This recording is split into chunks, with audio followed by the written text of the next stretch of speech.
Testing. All right. What's up, bros and besties? Give me 1 second here. Mic is a little bit loud in my ears. Uh, thanks to all the people who are joining me on this super late live stream. It was already scheduled to be late. And then once again, technical difficulties. I swear, y'all, when I get a new setup, I'm throwing a fucking party. It'll be a party for y'all who have been supporting me, and of course for me, for to hopefully not have to deal with all these technical issues every night. Anyway, we've made it. I've made it through a long week of work, a long day of work. And now I'm here to talk about all things Dallas Wings with you guys. Um, and yeah, this can be a fun conversation. It can be a serious conversation. Honestly, we can take it wherever y'all want to go because there are so many things to discuss. I knew that after the Dallas Wings played the Atlanta Dream that there would be a lot to talk about. Um, I didn't think the subjects that we need to talk about would be what we ended up talking about. Okay, so first of all, I don't know how many of y'all saw any of the media availability, the media scrums that came out this past week. Melissa usually posts them, and in case y'all heard them, I just want to give a shout out to anybody who has ever had a rough day or a rough week or a rough game or anything. Because if you heard them, you heard me stumble through some questions. Um, and I just want to give a little bit of motivation to anybody who's ever, messed up, been embarrassed, just had a week like, what am I gonna fuck up next? I was reading this thing recently that said something along the lines of the difference between winners and losers is that winners bounce back quickly, is that they'll evaluate their mistakes and they'll be the first to try again, get the do-over and not dwell on the past. And as a matter of fact, after one of the media scrums, that's exactly what Melissa said to me. I had stumbled over my questions so bad. Like we had two practices 2 days in a row, and I did it 2 days in a row. It was like I forgot how to think and how to talk. And I was telling Melissa, because my phone literally died during the second day of practice while we were talking to Paige. And I was just like, I am really fucking up this week. And Melissa was like, well, hey, you know what you did wrong? Just watch a game film, do better next time. And I'm like, okay, coach. So anyway, shout out to anybody who struggled this week like I did. Just keep your head up, try again. At the end of the day, you got two choices. You're either gonna get better or you're gonna quit. Get better or quit. Those are your choices. So unless you're ready to quit, you better figure out what to do better and do that. Um, Daryl says, hey, sweetie, don't stay up too late. Maybe they should all rebound better. Daryl, you know what's funny? Before the Atlanta game, I was literally thinking in my head about the fact that every time we ask Coach Jose, like, hey, what does the team need to focus on for this game? And we're like looking for specific matchups and stuff. Like, he always mentions doing better on the glass every single time. Every single time. If you listen back to those interviews, he's like, yeah, we got to do better on the glass. We got to do better on the glass. We got to do better cleaning the glass. Got to do better on rebounds. Got to do. And and I was like, does he really think they still need to work on that? And then you watch the game, it's like, yeah. Now, granted, Atlanta and Angel Reese in particular, they like rebounds are practically their specialty, Um, but also, if the goal is a championship and rebounding is part of your game, like it would be different if the Dallas Wings had different secret weapons, But for what they do well, when they're winning, rebounding is an essential part of the Dallas Wings game. So if you plan on making a playoff run, yeah, you got to figure out how to be better than the best at rebounding if you want to beat them at the end of the day. So that is a legit assessment. Chevette, good to see you in the chat. Says, take it easy on yourself. I'm trying. I've been working on that. That has been like a lifelong struggle for me.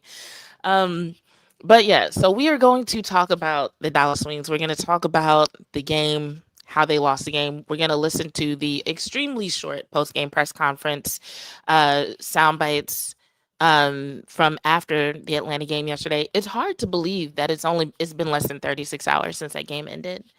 It's so hard to believe because so much has happened, and maybe it's my fault for being way too active on Threads.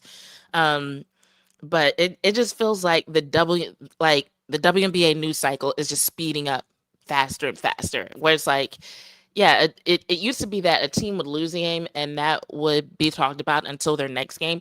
Now it's like a team loses a game and they'll talk about it for a few hours, but by the next morning, people are talking about some fucking drama in the league, and it's like, oh, okay, let's get back to ball. Um, but before we get into the Dallas Wings of it all, as per usual, I want to go over some shout outs and call outs for two reasons. One, we always do shout outs and call outs first. It gives everybody time to get their notifications, join us in the chat, so on and so forth.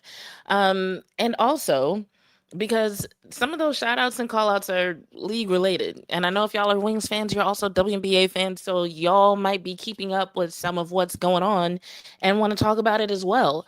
Um, but what I'll say in the meantime is I meant to put a poll up, and I'm kind of glad I did it. I don't know if I wanted to be a poll, but I do see a few of y'all are active in the chat. Thank you. So if you have opinions on like what or who is to blame for the Dallas Wings losing the game against the Atlanta Dream last night, go ahead and put that in the chat. Go ahead and put that in the chat, and then I'll take a look at your responses, and we'll talk about that as we get into the topic of uh, the specifics of that game, especially like the last minute. Like you could really talk about like just the last 40 seconds of that game and have a lot to talk about. All right, so first shout out goes to Yueru. This is some positive Dallas Wings news. And hold on, let me go ahead and I just realized I'm not sharing anything on my screen. So let me go ahead and share this with y'all. So Under Armour today made a post saying Under Armour welcomes Yueru. So she's now an official Under Armour athlete. If you've been watching Yueru for a while, you know she's been wearing Under Armour shoes for a long time. Um, I want to say somebody said since like 2006 or something. I'm not sure. That might be. I'm like that sounds like a really long time. I'm like so she was a child. Maybe they meant 2016. I was like I don't want to question this person, but I also don't feel like looking this up. She was in some baby Under Armour shoes. But yeah, I think that person might have made a mistake. As a matter of fact, I'm coming across that a lot online, and we'll talk about that later as well. Anyway, Under Armour says Under Armour today announced the signing of WNBA player Yueru, one of the most accomplished figures in Chinese basketball and a proven competitor on the international stage. With this partnership, Lee becomes Under Armour's first female Chinese professional basketball athlete.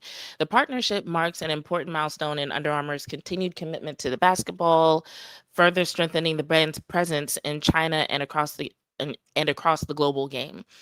Together, Under Armour and Lee will champion performance, inspire the next generation of athletes, and help drive the continued growth of basketball. So it goes on to talk about some of her highlights, including a silver medal at the 2022 FIBA Women's Basketball World Cup and a championship title at the 19th Asian Games. And talks about how she's progressed in WNBA and Unrivaled, so on and so forth. So, shout out to Lee, who's been wearing Under Armour shoes for a long time and now is officially an Under Armour athlete. Um, and speaking of the FIBA World Cup, uh, I don't know if y'all have seen the brackets, and I did ask Alana Smith a little bit about the World Cup, and I think we'll save those sound bites for another day when we have more time. But if you have looked at the brackets and the group rounds for the FIBA World Cup, assuming nothing changes, there is a chance that Yueru and China could end up facing. Well, no. I won't even say a chance. They're in the same group. So yeah, at some point in the group rounds, Yueru and China will end up facing Paige Bueckers and Team USA. So yeah, I feel like this year's FIBA World Cup is gonna actually be like fun. Not that past ones aren't fun, but I would say they'll be talked about more. That's what I mean by fun.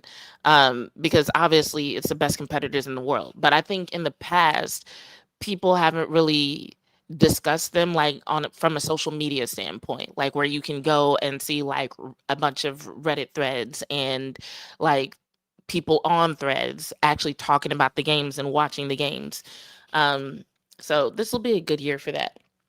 So the next shout out that I want to give is to the Dallas Cowboys. They just started their training camp. Their first day of padded practice is going to be August 5th. And I am going to try to do Dallas Cowboys content while the wing season is still going on. I realize I don't know any content creators who are doing that. So it's very possible that I'm biting off more than I can chew by taking that on.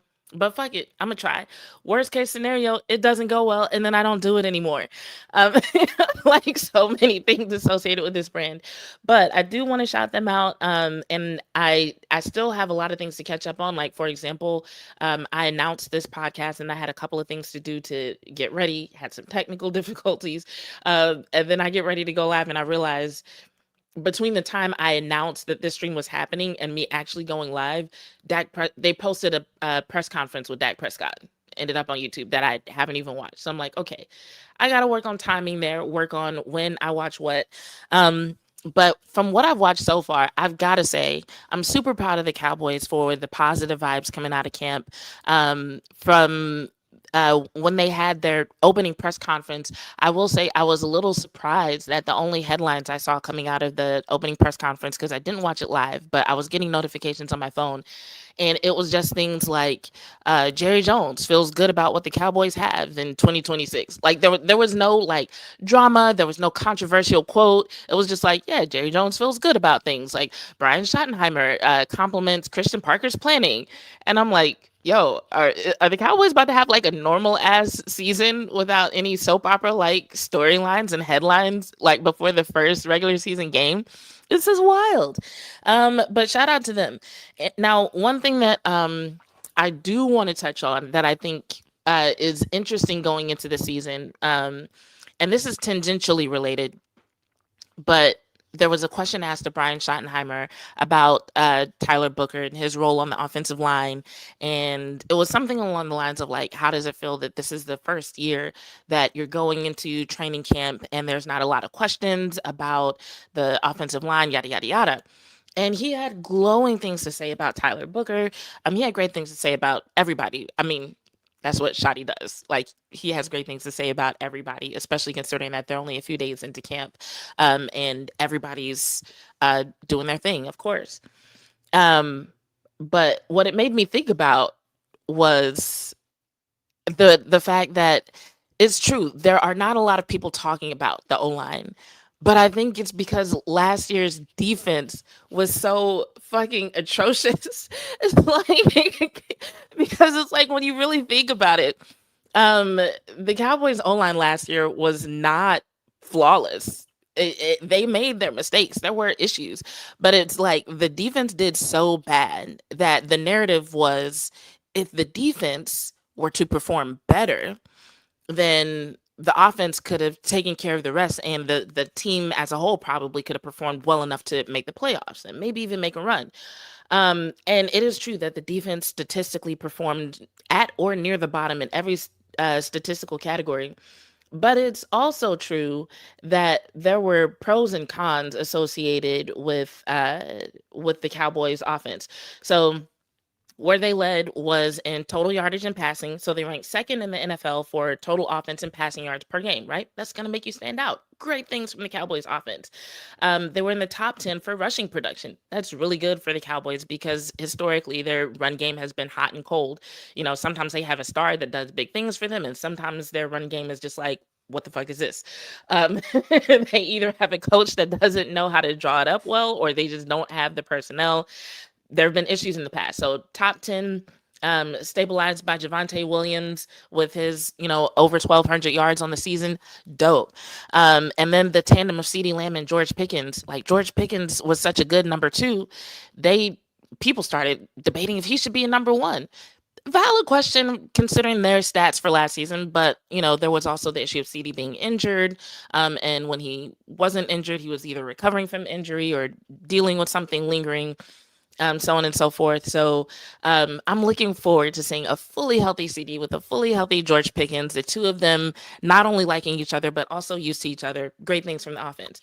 But did we forget about what was going on with the Cowboys red zone last season? And I'm only bringing this up because I don't want people to get like so like onto their high horse about the offense, that like we act like the defense was the only problem. I want us to go, especially if you watch me, I want us to go into 2026 with like a realistic perception. So when it comes to the red zone offense, they scored a touchdown almost 57% of the time, but 17% of the time they walked away from the red zone with nothing. Also, regarding the O line in particular, there were the issues that they had with the edge pass protection. And so while those might seem like small issues compared to what they did well in terms of total offense and passing, and maybe they are, um, I just want us to keep that in mind. And not to say that we should like watch for them to do something wrong, but if we do see an offensive line, for example, that's way better pass protection, that's something that should be celebrated. That's something that should be considered progress. And it is worth asking questions. It is worth, looking at the O line and being like, okay, what exactly are we going to see or should we expect in terms of consistency from these tackles? What exactly is the depth looking like? What happens if somebody goes down? Because he's talked about, possibly practicing Tyler Booker at center, and still having God damn it. Me and my ADHD. If you watch me a lot, names escape me a lot. Um Hold on, who was it they interviewed today? I don't know. We'll go back to it. Anyway, they talked about moving people around on the O line. My bad. This is why I prefer to have more time after work in order to drop notes. Um, Long story short, it's worth looking at. It's worth thinking about. And if you're one of the people who's been like, I don't think fixing the defense would solve all our problems. And I do think that we still need to keep an eye on some things that are going on in the offense. You're not crazy. The offense was very good. It was not perfect. And there's room for improvement, especially if we want to see them finally make that playoff run. Um, and then the final shout out goes to me because my birthday is coming up on Monday, and I am the type of person who will forget my own damn birthday. So that's why I'm saying it in advance. So hopefully y'all remember, y'all can help me remember. And yeah, happy birthday to me, although we'll probably have a stream before then. Let me look at a few of y'all's comments in the chat, and then we'll get to the call outs. Clement says, um, just finished watching the Liberty Aces game just 30 minutes ago. High quality basketball. Agreed. The Wings need to be better on the defensive board. Guards need to help the bigs finish possessions. Yeah, that's actually something that Enrique has talked about in the past, is helping the bigs, so on and so forth. There's a lot of issues that they've had that Enrique has like brought up specifically, like very specifically. She's got a good eye for these things. And yes, that Liberty Aces game was so much fun. I was in and out of the room watching it, but like every time I was in the room watching it, I was just like, oh my God. Um, let's see. Uh, Lilo says, why the reporters only ask 3 questions? Because when Pam says the press conference is over, it's over, and we don't get to ask no more questions. That's not up to us. That's why I be telling y'all. People will tag me on social media, or I'll see people comment on other social media things, and they'll be like, "Why don't these media members ask this?" Da da da. And it's like, sometimes we might not even get 5 minutes, and so it's like, if you have, like, you might only have one opportunity to ask a question. If you get a chance to ask a question at all, you're not gonna waste your opportunity on some bullshit. Like, well, hopefully you won't. I won't say it never happens, but usually we try to think of good questions. Like, there are so many times, especially before press conferences, where like while we're sitting there waiting for the players, we're literally talking to each other about the best way to phrase a question in order to ensure that the intent comes across the way that we mean it, and also to make it so that we get the topic that we're looking for. Because like, I don't know if y'all have noticed is sometimes we'll ask a question and the coach or players will answer something that we didn't even necessarily ask. So there is a lot of thought that goes into those situations. There's a lot of planning. Um, and then there's like a lot of if thens. I can't tell you the number of times I prepared questions for one person and then I don't even get to talk to that person. And I end up talking to a person that I wasn't prepared to talk to. And that is a stressful ass situation. Um, or, you know, we'll think we have a certain amount of time and that time is just cut short. Like, or I've been in press conferences where, and this happened recently. There was a press conference where this dude in front just was not paying attention to the fact that people behind him were raising their hand and just kept interrupting. Like weird shit happens, and it's not always what y'all think it is. Let's see. As for me says, I feel good about playing ATL now. We didn't win, but I believe we can beat them. They showed the blueprint of how that looks. Angel will get hers. I like how coach played Lee more. Yo, as for me, I'm right there with you. And we're going to talk a little bit about that when we talk about the game, and some of the good things. There were a lot of good things that happened in that game. I hate that it was spoiled by pretty much the last 40 to 60 seconds. Um, let's see.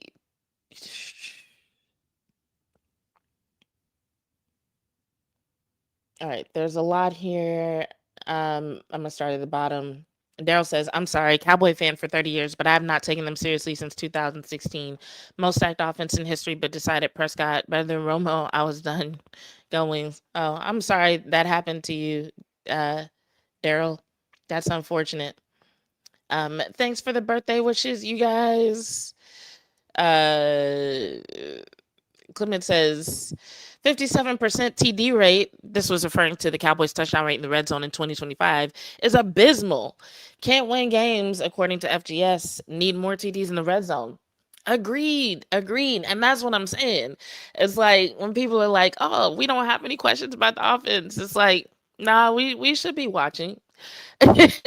Now, when coach says that he's excited about the direction they're headed, I believe him. He's probably right. There's been a lot of growth, a lot of maturity, a lot of times, a lot of time and opportunities for the guys on the offensive line to learn and figure out what to do better and differently.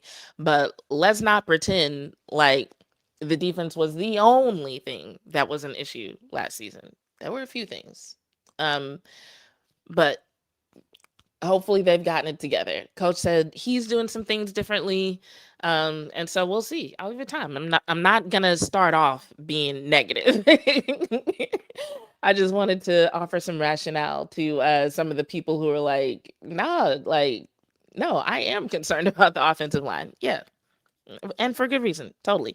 All right. So now that we've gotten through the shout outs, let's talk about the call outs. I'm gonna go through these as quickly as possible so we can get to discussing the game, but some of these topics, boy. Okay, so I think the quickest call out, is something I didn't even pull up. It's something that I have on my phone. Now, all of these things are, like I said, pretty deep topics. And so some of them I'm gonna just kind of cover just like with a very I'm gonna I'm gonna discuss them from a very topical perspective. I'm not gonna get too deep because some of these things I want to talk to y'all about later whenever I actually have more details, can look up more facts, and I'm not like, okay, let me rush and put together notes after a long week of work. I can actually sit down and make sure I can answer all y'all's questions because, like I said, I like for y'all to be educated. I don't want to lie to y'all, and that means I don't want to get things wrong. So these are going to be some read and react call outs, starting with FIFA. So, um, in case you haven't heard, Gianni Infantino tried to propose a deal that would have basically created a for-profit arm of FIFA that would be in charge of things like marketing, event planning, and some other profit-related things. Now, this first made waves because he was trying to strike this deal with the brother of Donald Trump's son-in-law, and that was controversial to a lot of people because there's already been talk of just corruption or inappropriate relationships between Gianni Infantino, the president of FIFA, and Donald Trump, the president of the United States, right? So that was already being discussed ever since the FIFA Peace Prize came into being, right? Because regardless of how you feel about Donald Trump, whether you're a supporter or you oppose him, or you support what he does, or you oppose what he does, there's been nothing peaceful about this administration, right? I think we can all agree there's been like a lot of war, there's been a lot of conflict. And so people were like, Peace Prize, what the fuck are you doing? And then it turned out that he didn't exactly consult other FIFA members on this. He just kind of made up this prize, did it, and people were like, hey, that's not okay. You should talk to us before you do stuff like that. And we think that your relationship with this man is inappropriate because you shouldn't be that connected to a political figure. We decided that. That's in our bylaws. Like, what are you doing? And Gianni Infantino was like, oh no, y'all are ignorant. Shout out South Park. That's ignorant. Like, no, there's nothing inappropriate going on. Um, and so fast forward, like different things kept coming up, including a certain potential suspension of a certain player that was overturned during the World Cup. And then you fast forward and you have this deal coming down the pipeline, and then people were like, okay, now it's gone way too far. But for the member nations that have opposed it, they didn't even mention anything about Infantino's relationship with Trump when they talked about opposing this deal. So I'm going to read y'all a little bit of what Front Office Sports uncovered and what they sent out via a newsletter today. They said Europe and North America unanimously came out against Gianni Infantino's plan to commercialize FIFA on Thursday, taking away a major block of votes he would need to push forward the proposal. All 55 Europe soccer federations said in a joint statement that they are ready to boycott World Cups if FIFA moves forward with its proposal for creating a commercial entity. The North American, Central American, and Caribbean federations did not say they would boycott, but they still rejected the proposal. Infantino's plan is now in serious trouble. He needs a simple majority of FIFA's 211 federations, which is 106 votes, to pass the plan. UEFA and CONCACAF's moves Thursday mean that at least 90 countries are against it. It says U.S. Soccer stands with CONCACAF and its members, the American federations said on Thursday afternoon. And then fast forward, this was a comment from that was issued from UEFA. It says, as a result of today's discussion, no UEFA national teams will participate in any FIFA competition for so long as these proposals remain alive. Unless this proposal has been abandoned in its entirety, and binding assurances have been given that FIFA will never again open its governance or competitions to private ownership, the Confederation said in a statement on Thursday. So they said the European Continental Body voted unanimously at an emergency meeting Thursday to boycott all FIFA tournaments if the global governing body moves forward with its plan. The Women's World Cup is next summer in Brazil, but FIFA also conducts other tournaments. Poland is hosting the U20 Women's World Cup in September. Um, and so it goes on to say, during the meeting, the membership expressed deep concerns about the lack of due process surrounding the proposal, the artificially short deadline imposed, and the absence of any review or approval by the relevant FIFA governance bodies. And they said, in addition, the need for private equity investment to fund new existing FIFA forward programs following the most profitable FIFA World Cup in history was questioned. So, in other words, you got a lot of the members of FIFA just being like, okay, so first of all, you ain't talked to us about this. You're trying to push this through like it should just be like automatically accepted. And then we just made a bunch of money, record profits from this most recent World Cup. Why are you trying to privatize stuff right now? What are you doing? And they're like, we don't like this. Like, fuck who's involved, fuck the people, but we just don't like the fact that you're trying to push this through. We don't like the fact that you're trying to privatize parts of FIFA. Um, so that's going to be an ongoing issue. As I find out more about what exactly ends up coming of this, what is Gianni Infantino's next move, I'll bring you all the information. So that's call out number one. It goes to Gianni Infantino because what are you doing? Like, it's one thing to issue somebody an award or a prize because of some relationship or some way that you're trying to appease that person, but trying to literally sell off parts of FIFA, and especially in a way where it seems like these member organizations don't like the idea of it being privatized by anybody. Yeah, it's just like, what? I don't understand what his plan is. Well, I mean, I guess his plan is to make money, but yeah, I don't understand how he thought that was going to go.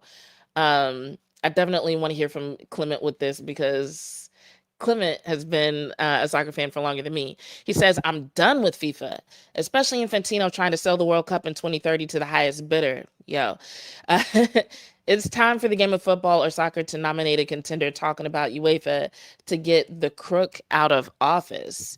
The game of football should belong to the players on the pitch and us, the supporters in the stands, not the commercial people in suits sitting in press boxes.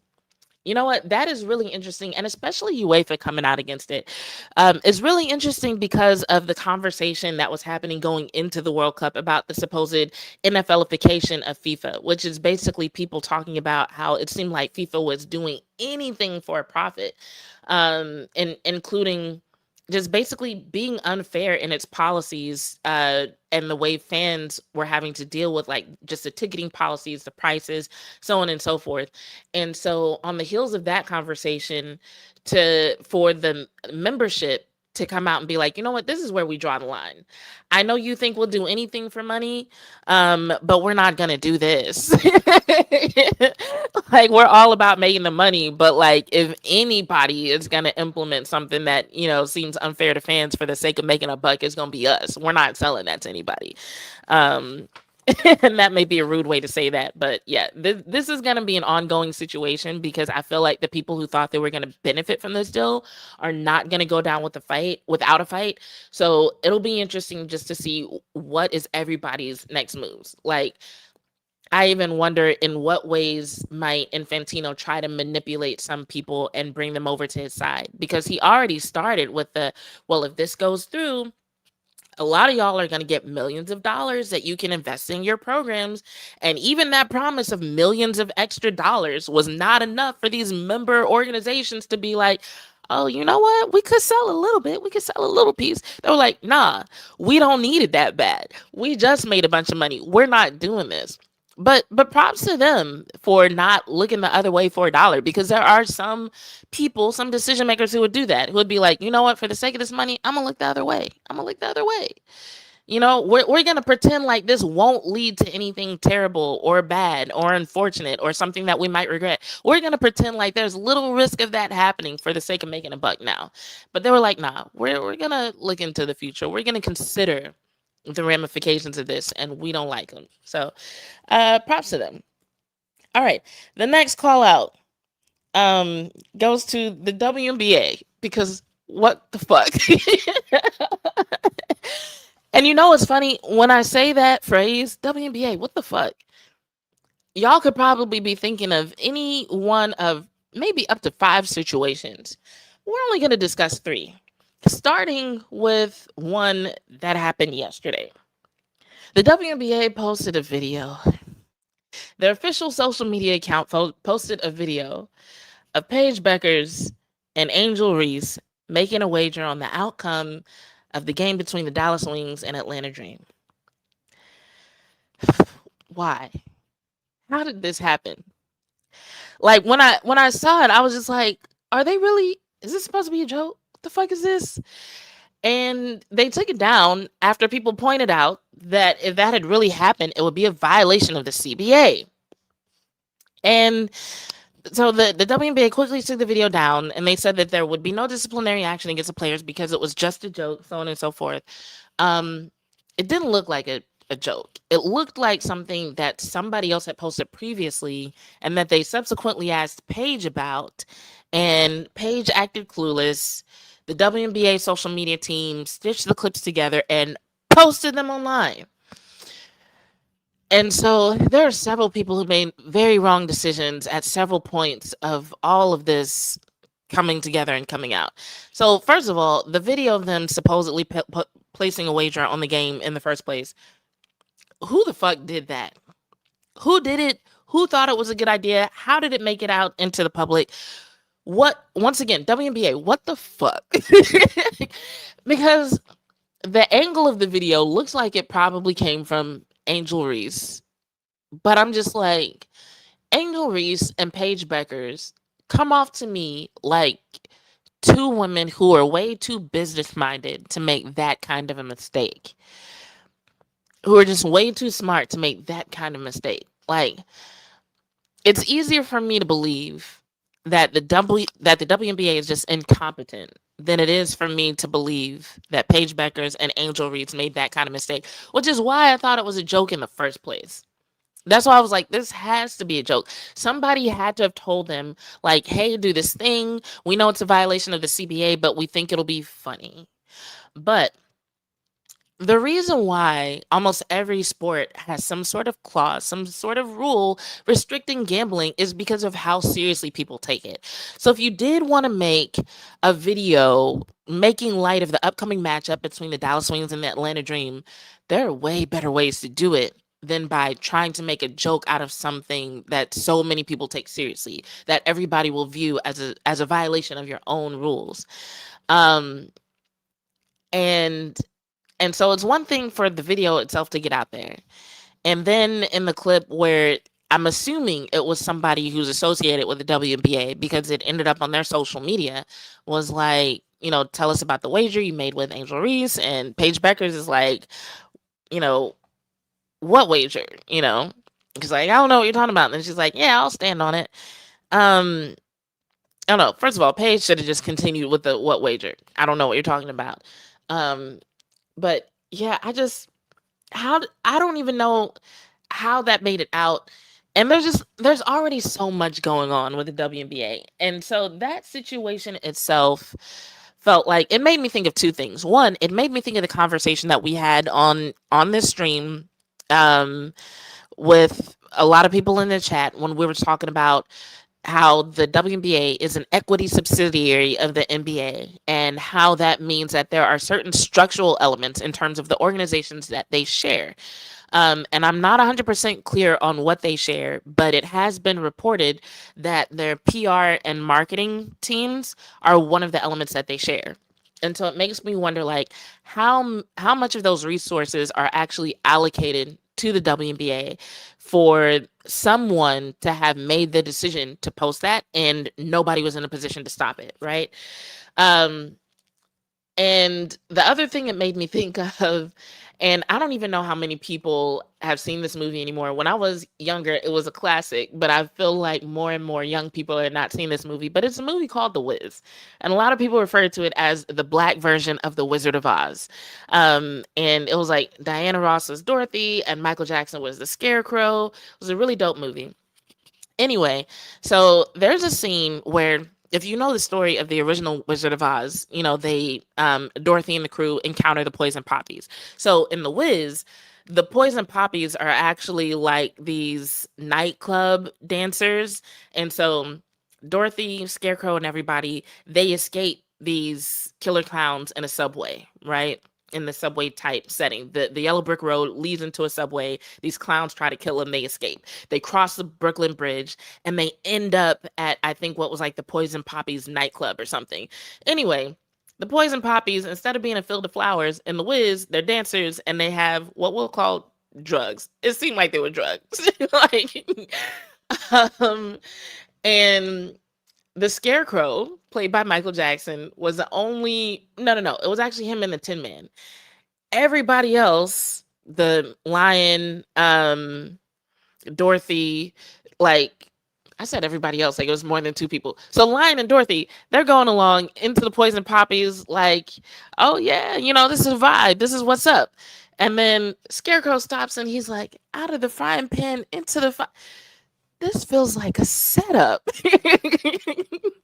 And so if you ever hear me stop mid-sentence, I used to do it a lot on this podcast and I don't do it as much. But if you ever hear me stop mid-sentence and just be like, this feels like a setup, that is what I'm thinking of, because it almost feels like this conversation about getting rid of Kathy Engelbert has reached such a point to where people are just putting shit out in the ether to just make it harder and harder to view her in a good light. Because I'm just like, out of all the things that the WNBA social media team could post, that's what you pick? And it's like on the heels of some already controversial situations in the league, now you got to add this on top of it. And don't get me wrong, like in other sports, in the men's leagues, like, yes, there's drama. There's actually criminal shit being investigated in the NFL and in the NBA. You got people in the NBA with fucking RICO charges against them, okay? So I'm not trying to make it sound like the WNBA is worse than any other league, but it seems like the stuff that's happening with the WNBA is so much easier to talk about, so much easier to gossip about, and it gets out there so quickly, and some of it doesn't even make fucking sense. It's like, I cannot understand for the life of me how this happened. And so I don't know what to do for that situation except issue a general call out to the WNBA. Like, that shit was crazy. As for me, says WNBA, did they watch the video before they put it online? If they watched it, why did they post it? Fam, that's what I'm saying. I don't even understand. They didn't say that whether or not they watched it, but at least they did write it off as a joke. I don't know if it had to have been a joke. It had to have been somebody telling them that this was okay, because I can't say with 100% certainty, but I'm positive that players get talked to about gambling and the ramifications of gambling and wagering and what falls under that umbrella and what doesn't. I just can't see a world where they would do that on camera, put it out, and it not be part of some sort of content plan. It not be something that somebody said was okay. The whole situation is fucking ridiculous to me, and I don't understand how it happened. So I don't know. Maybe call outs to everybody involved. Anyway, next call out goes to the fucking, I guess it's a call out to the fucking anti-trans people, but maybe not for the reason that you think. So hold on to your comments until I make my point. But shout out to Sarah Spain for this video that she posted. So I'm going to share what she posted, and this will be a read and react, or I guess a watch and react to what she said.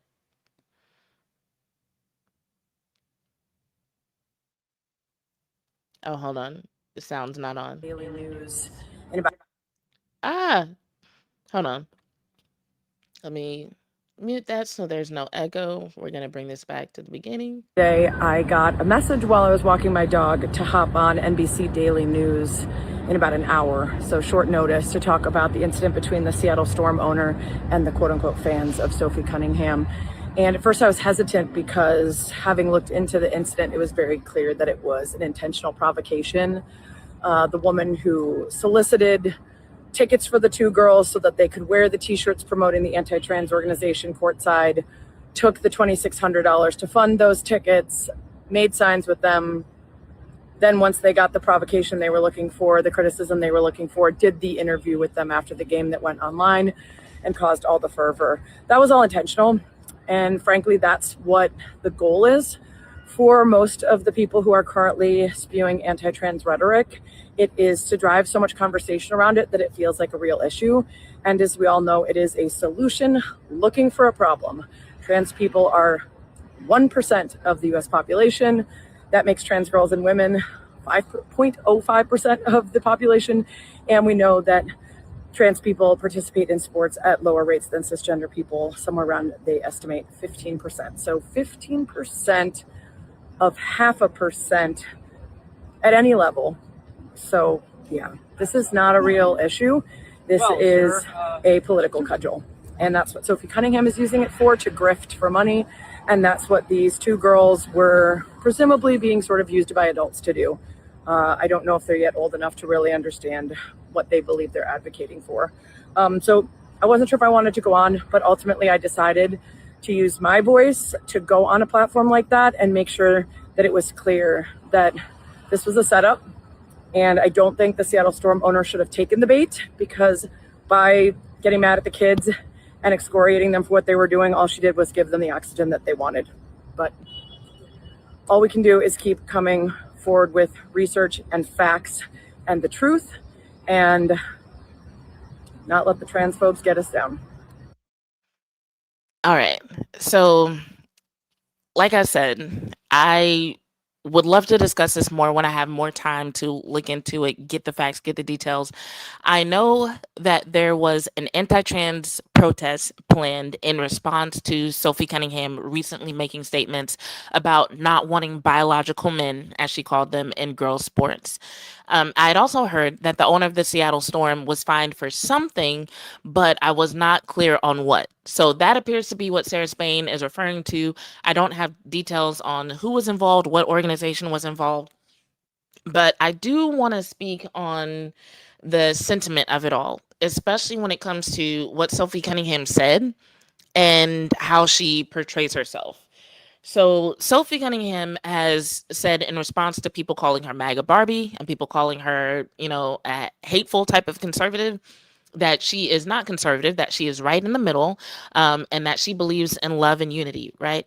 Well, those are great sentiments, but everything that she says and everything that she does points to being exactly what people say she is, including being transphobic. Now, here's why I say that, because some people might say, hey, not wanting men in girls' sports is not transphobic. And that's what she says. She says she doesn't have a problem with trans people. So here's where the issue is, like, giving everybody the benefit of the doubt, like assuming that people really believe that saying you don't want biological men in girls' sports is not transphobic. I'm going to start from there and just explain why there are people who have an issue with it. Um, so when you there are two things that happen when you phrase it that way. One, like Sarah Spain said, you're making it sound like this is a huge problem that should be distracting from bigger issues. You're making it sound like it's a bigger problem than it is. Like there's just this invasion of biological men trying to get into girls and women's sports, and we've got to stop them. When that is not at all what's happening.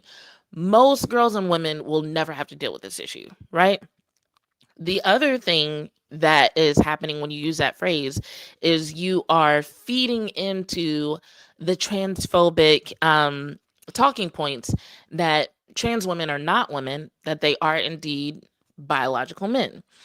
And that is a transphobic perspective. And you can believe in it all you want, but it is transphobic. If you want to be transphobic, this is America. You can be transphobic, but call it what it is. That is not representative of love and unity. It is transphobic. So don't talk out of two sides of your mouth. Don't say transphobic shit and then say I'm not a transphobe.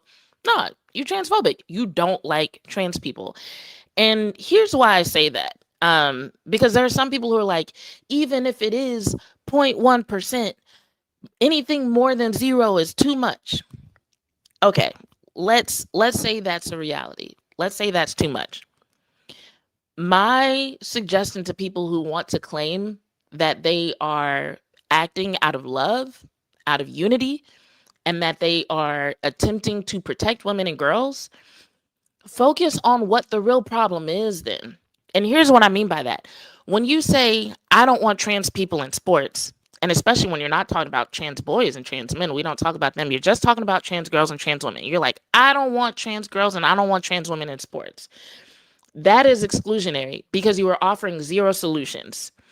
There is something that you're afraid of happening that you're attributing to trans people. And instead of talking about that thing, you're like, get rid of trans people in sports. You're not creating a path for them to participate. You're not suggesting some other type of classification to where they could participate under certain circumstances. You're just saying, get them out of sports. Fuck them.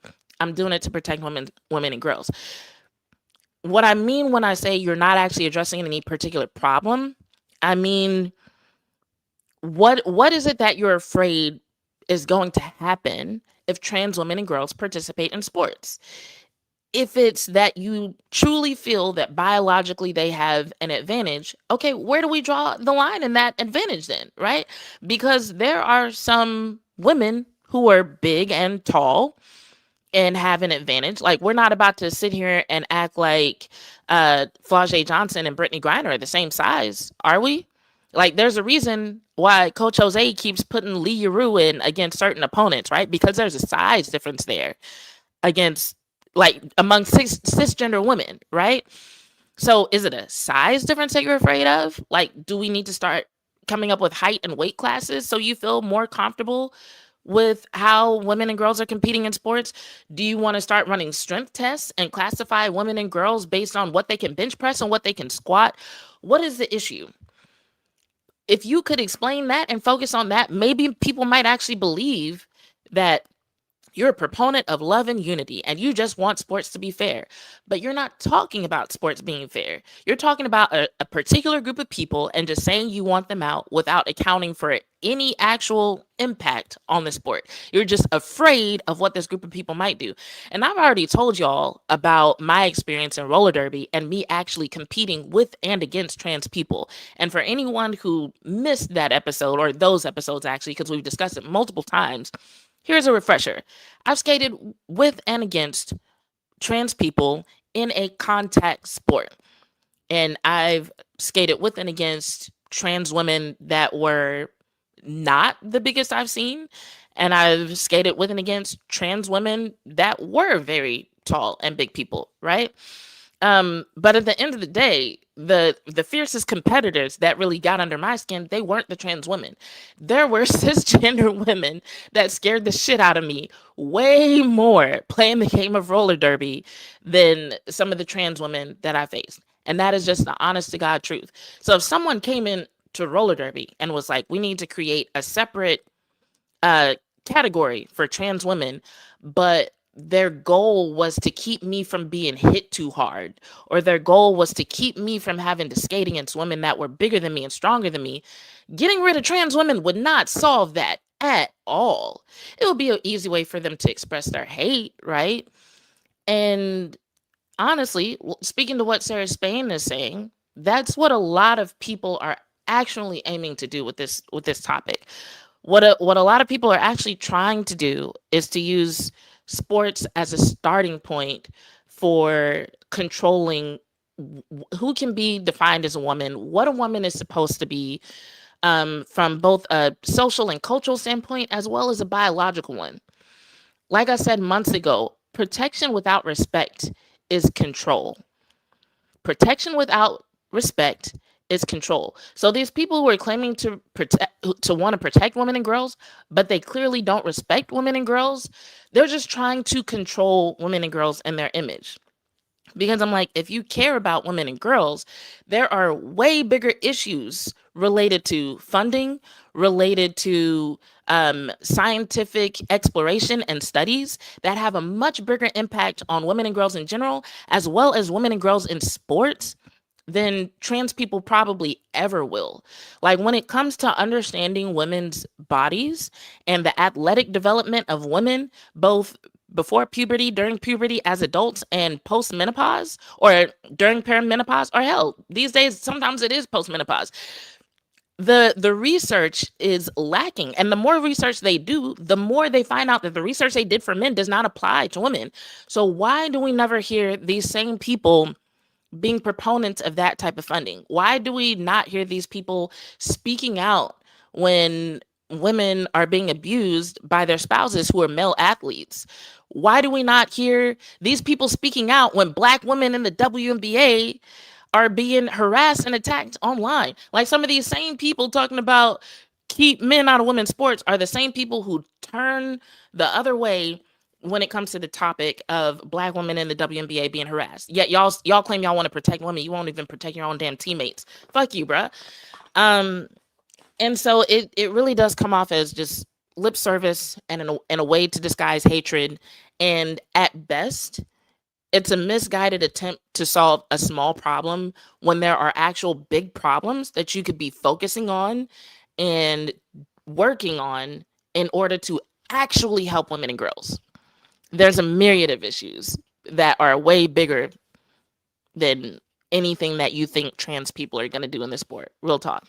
And then, like I said, if you really think that competition is that unfair, make a proposal. That's all I'm saying.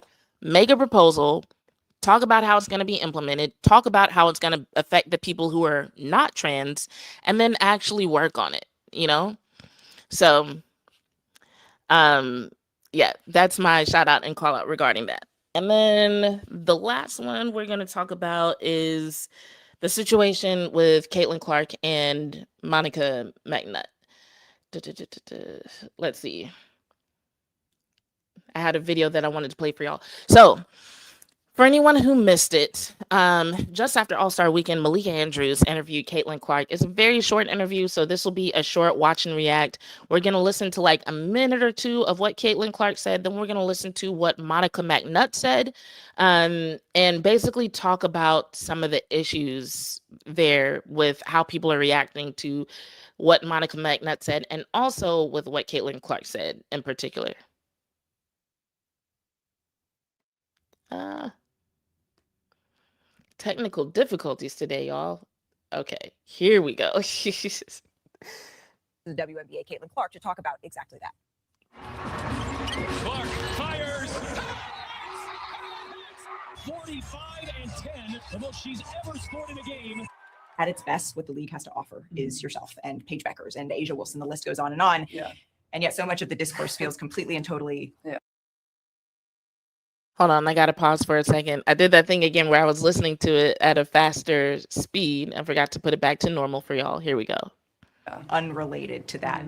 Do you feel that? Yeah, absolutely. And I think a lot of it is like, it's not always based in reality. I feel like media and journalism have a responsibility to tell the stories. And a lot of times, like, you guys are the ones controlling the narratives about what people read and what people talk about. And a lot of that is sometimes so far out of touch with what is reality. And that can be confusing to somebody that's 24 and trying to navigate life and trying to help her team win a championship. Case in point, an incident like Alyssa Thomas, the foul. A foul happens on the court. Yeah. You move on. Mhm. She moves on. Yeah. And that should be the end of it. 100%. So top down, what needs to be done so that that is? It seems like there's always a moment like that in every season that I've played so far. And I think for myself, like, I just try to navigate it the best I can. It gets exhausting. It gets frustrating because I think especially like that's a perfect example of like, yeah, it was a hard foul and it should have been dealt with in the moment and they should have decided what it was then and reviewed it. Great. We move on. You see it happen in the NBA all the time. It's not anything more than that. It's basketball. When I walk out of the locker room, I shouldn't be not fearful of what the conversation is going to be, but you know, you just like, it's emotionally exhausting. It's draining. It makes your shoulders tense because you know, people don't want to talk about the basketball. They just want to stir it up and make it something else. How do you square the way that you are covered with who you know yourself to be? I think there's just like a false characterization of who I am sometimes. Like, and I get it. Like, as a reporter or as a blogger, like, you can write an opinion piece and that's your job and whatever. But at the same time, like, you don't know me. Like, we've never had a conversation. I get people have a job to do, but at the same time, like, don't make accusations about my character and who I am when you don't know me. I understand this is your job and this is your profession and this is what you get to do. And basketball is my profession and what I get to do. And the reason I play it is when I step in between the lines, I love it. And that's what's so fun about it for me is like, I get to compete. This was always my dream. And nobody should ever try to take that away from me. Like the love and the joy that I have for the game, and they haven't and they won't, because it's my goal to win championships. And I know that I can help this team do that. And that's always what I remind myself in the moments that, you know, things go downhill. You have to be on the floor for those 17. All right, so they're about to talk about her technical foul, so I'm going to pause there. And the only thing I'm going to say in response to what she said so far is she talks about how people talk about her but don't know her. And my thing is like, okay, but who are you though? Like, I feel like she hasn't really, she keeps talking about who she's not, right? And she's not doing a lot of showing or telling us who she actually is. It's just that when people put a label on her, she's like, oh, that's not me. And it's like, okay, well, you came into this league, all this drama followed you. You haven't spoken out strongly against it. I know people have pointed out that she has said things that suggest that she is not in favor of, you know, harassment, people being bullied, people being threatened. Okay, I'll give her credit for that. But nothing has felt strong enough in proportion to the things that have been said and done in her name. It doesn't feel like anything has been said like strongly against those things. And it's just occasionally in certain interviews, she'll be like, that's not who I am. And so it's like, my first recommendation would be like, Okay, well, you have to show us who you are then, because otherwise, what do people have to go on? Um, and y'all can correct me in the chat. There are probably people who pay way more attention to Caitlin Clark than I do.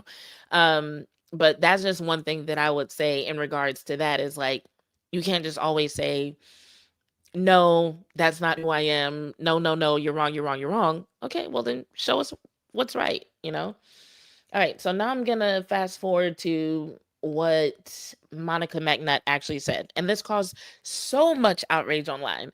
But when I actually heard her actual words, I was just like, this is what made y'all mad? Are you serious? With empathy for everybody involved. So Agreed. listening to that, what was your reaction? I thought the choice, the word of being fearful of the conversation after a game that she alluded to was interesting because oftentimes it seems, at least in the larger discourse, and not that there's not an emotional experience for Caitlin Clark, because I believe that it is, but it's the folks that are accused of doing something outside of the parameters of competition that are actually the ones that are fearful when you look at their social medias. This is what I will say. Caitlin Clark is 24. She is a shining star in the galaxy of the WNBA. But I do think as she continues to matriculate through this league, there's room for a little bit more accountability and self-awareness in terms of her role in the larger sisterhood, if she sees it that way, in the WNBA. But Malika, I agree with her 100%. It is certainly exhausting for all of us who really want to celebrate where this league is and the beautiful basketball that is being played. This larger discourse that can be very disappointing. Yeah, and I think that we all have a responsibility in All right, seeing I'm gonna where go we back fit just a in few that seconds discourse to and what we emphasize are something working she to do said. on Self-awareness in terms of her role in the she is a shining star in the galaxy of the WNBA. But I do think as she continues to matriculate through this league, there's room for a little bit more accountability and self-awareness in terms of her role in the larger sisterhood, if she sees it that way, in the WNBA. So she says there's room for accountability and awareness um, concerning her role in the sisterhood of the WNBA if she sees it that way. And to me, like that is the biggest thing about it. It's just like I think to a lot of people, it's not clear whether or not she does view the WNBA as a sisterhood. I think to a lot of people, because like I even said myself, I said I don't think that Caitlin Clark is necessarily a strong proponent of a lot of the things that we see, right? I think that there are organizations, there are groups, there are people who are using her as a proxy for their political and cultural beliefs. I do truly believe that. However, there does come a point where you have to take, like what Monica said, accountability for how you've allowed that to go on. Because, like, let's be real, even whenever she did finally say something about it, she was kind of slow to get to it, hasn't really been that strongly spoken out against it. And I think to a lot of people, what it's felt like is that she was trying to benefit from the attention, benefit from the large fan base, benefit from the jersey sales without having to completely shut down. It really felt like she was trying to play both sides, right? And so for the people who do have a problem with Caitlin Clark, I think that's the problem that they have, is that is the vibe that they're getting. And there just wasn't enough to contradict that for them to be convinced that they were wrong. And then I want to go back to the something she said in the beginning. She said, you guys, talking about the media, are the ones controlling the narratives about what people read. A lot of that is sometimes so far out of touch with reality, and that can be confusing to someone who's 24. And I think I cut the quote off, but it was something like that can be confusing for someone who's 24. And is trying to focus on their career in the WNBA is paraphrasing what she said. And it sounded like she was talking about herself. And my thing is like, yes, some of those narratives were put out there by the media, but I don't think there was anything confusing about it. And I'm not really a fan of the fact that she just put it all on the media as though like y'all were saying this stuff and it was so confusing to me. It's like, no, a lot of the eyes that are on Caitlin Clark, a lot of the people that are fans of Caitlin Clark, it's like and okay, here's the other weird part. Because she's like, you guys, the media, have put these narratives out there. And so what's been interesting is that not only has Caitlin Clark seemed to be on somewhat of a campaign to redeem her image, people in the media seem to be on somewhat of a campaign to like help her redeem her image. I've seen several people in the media who were throwing out these questions of like, oh, are WNBA players jealous? Do they have a vendetta? Are they out to get her? Are they fouling her harder than everybody else? Now they're all of a sudden like, well, we feel like Caitlin Clark is misunderstood. Why don't people like her? Why don't other people in the WNBA seem to like her? Yada, yada, yada.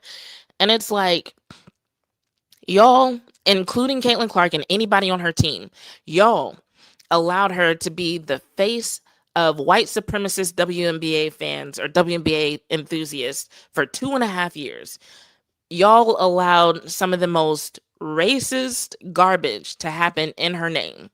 Like, y'all allowed it to get to the point where Congress was involved. Y'all allowed and promoted all of this shit. And then you stop and wonder, why do people feel weird about Caitlin Clark? Why do people have this weird image of her? As though this wasn't the shit that was pushed down people's throats for 2 seasons. And then y'all act like this shit just came out of nowhere. It's like, no, it's been here. And everybody made content about it. They used it for headlines. They used it for clicks. They used it for jersey sales, for ticket sales, for media rights sales. And now y'all want to step back like, where did this fire come from while you're holding the can of gas and matches? And I'm like, how did this fire start? What happened? And it's like, look at your fucking hands. What are you doing? It's weird shit. And that's why this is a call out, because it's like you have Monica McNutt, who's the voice of reason, who's basically saying like, hey, if she wants to adjust her image, at some point she's got to take some accountability.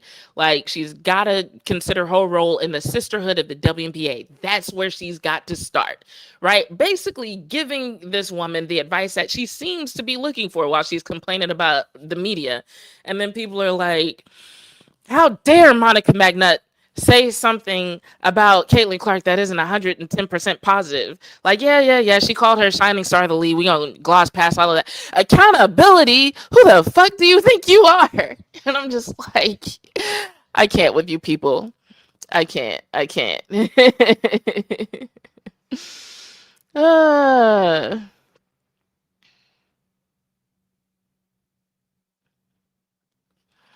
All right, I'm trying to read through all these comments in the chat and decide what I want to put up here. Oh, we got a member in the chat. Let's start there. Lissa says, oh, you're responding to somebody. I have no idea what you're talking about. Lissa is involved in a conversation with somebody, and I'm not sure where that went to. Let's see. Dang, this gets harder and harder. I love having an active chat, but now I can't figure out what to put on the screen. This is why I need a producer. Let's see. Daryl says, you're right. Clark is playing the victim, Switzerland over everything. C-Man says, Caitlin straight professional, Boston and Mitchell too, as is Sophie. Haters just mad they are real. This is about basketball. The kids rock. Fever, enough said. CCN talking for what drama Fever don't do. I don't know what half of that means, but I don't think we can confidently say that all of those people are straight professional, considering the controversy that's been stirred up by Sophie Cunningham recently. Now, Caitlin, I think she tried to be, and I think she did it almost to a fault. I think she tried so hard to ignore what was going on that she ignored it even when it was important to say something. She ignored it at times when it might have been helpful for her to say something. And I think that's what a lot of people are seeing, is that like, hey, you could have done something to help. You could have done something to be supportive, and you chose not to. You basically chose to ignore the harm that was being caused until you decided that affected you. You didn't care about the harm that was being caused until you got ready to promote your shoe. And the other basketball player who was on set with you while you're promoting your shoe before the All-Star game sat there straight face instead of letting you use her giggles and smiles to promote your shoe. It wasn't a problem for you until, you went to All-Star Weekend, and even getting on the Stud Bud stream did not get people to like you. Like, none of that was working. And now all of a sudden we want to hold interviews and talk about what the media is doing and how it's a problem. Now we want to talk about the issues with the narrative, but you weren't really taking a strong stance against that. Like, you weren't holding whole separate sit downs until it became a problem for you, until it made you sad. And I can't really be mad at people for having an issue with that.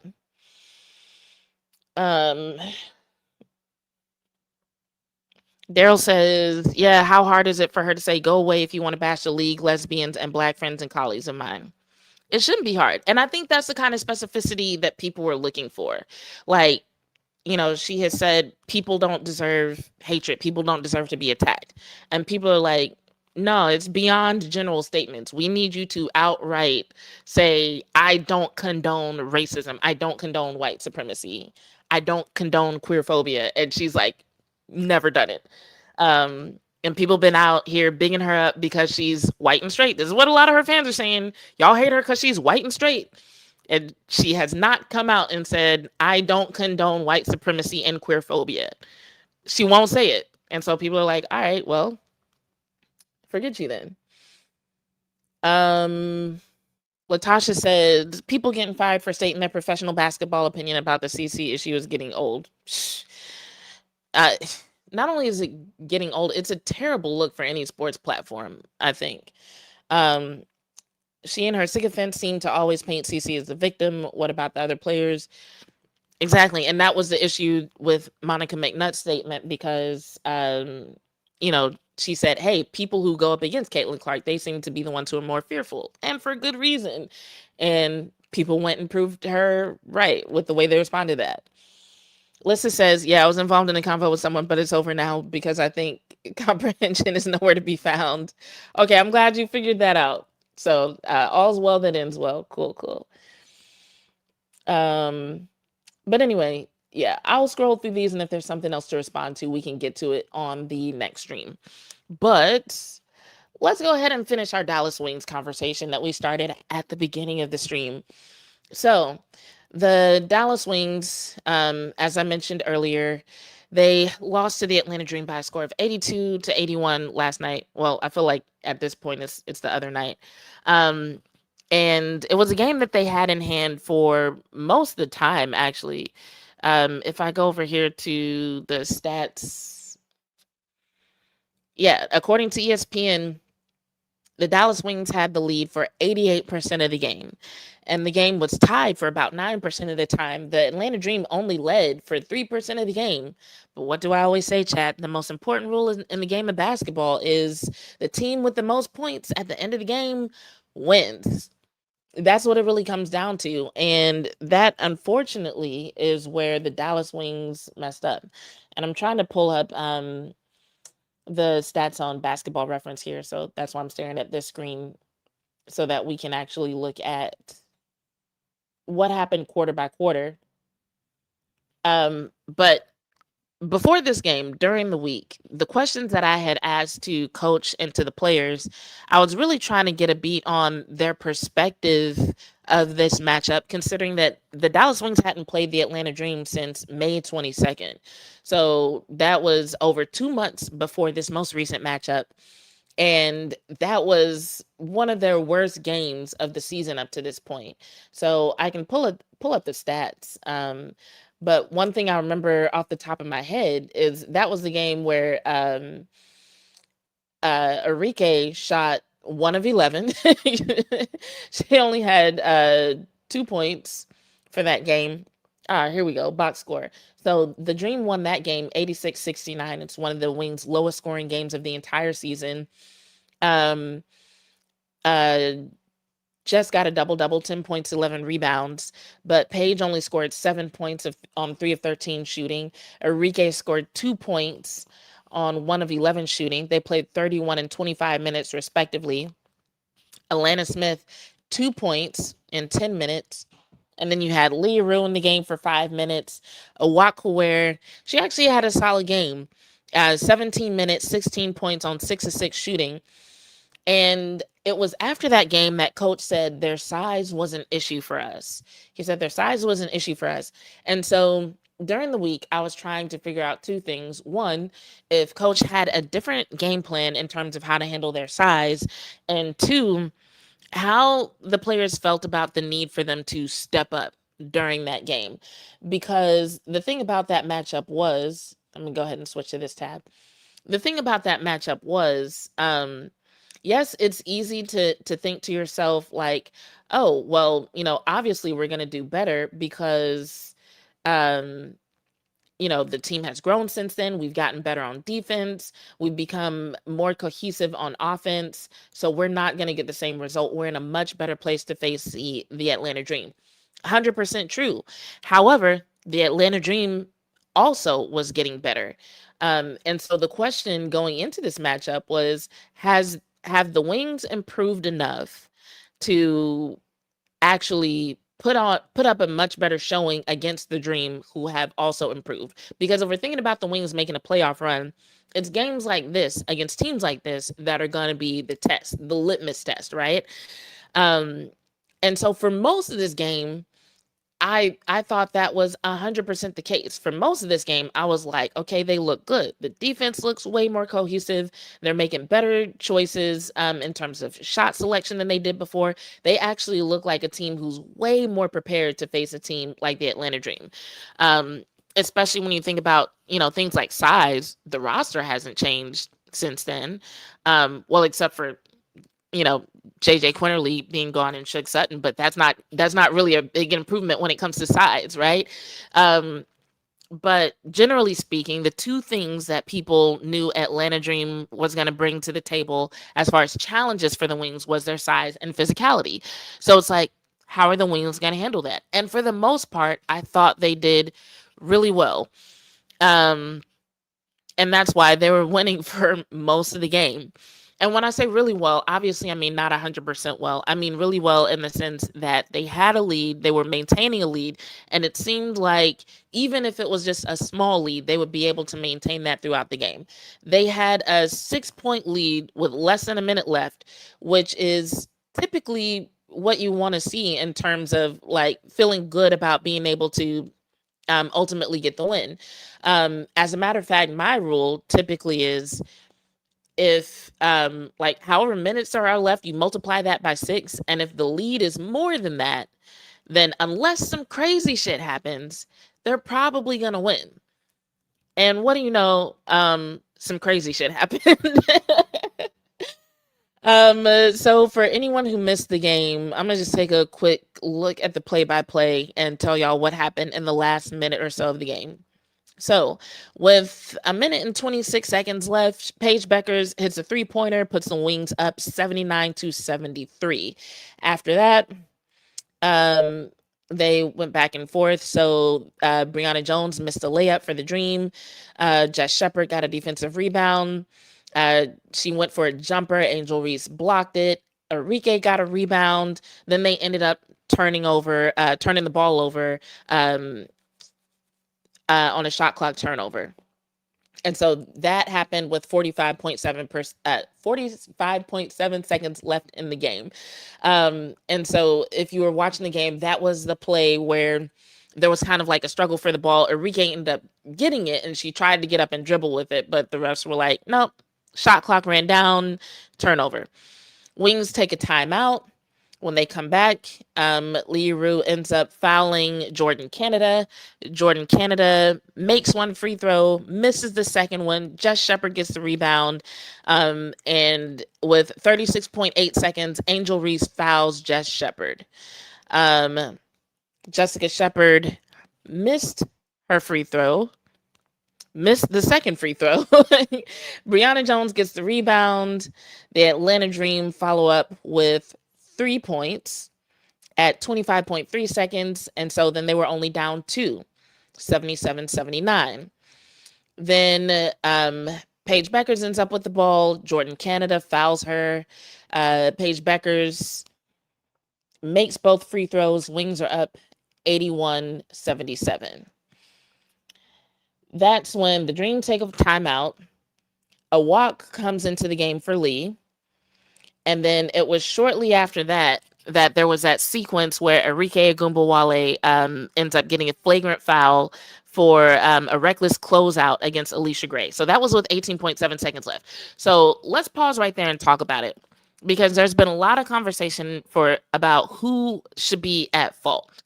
Now, spoiler alert, when it comes to who should be at fault or who's to blame for this loss to the Dream, honestly, it doesn't fucking matter. And I say it doesn't matter because of all the people that have been named, none of them are about to lose their jobs.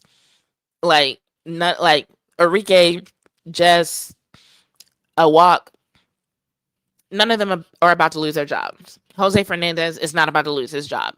So whoever you think is to blame, the best thing that they can do is just learn from this situation and move on, right?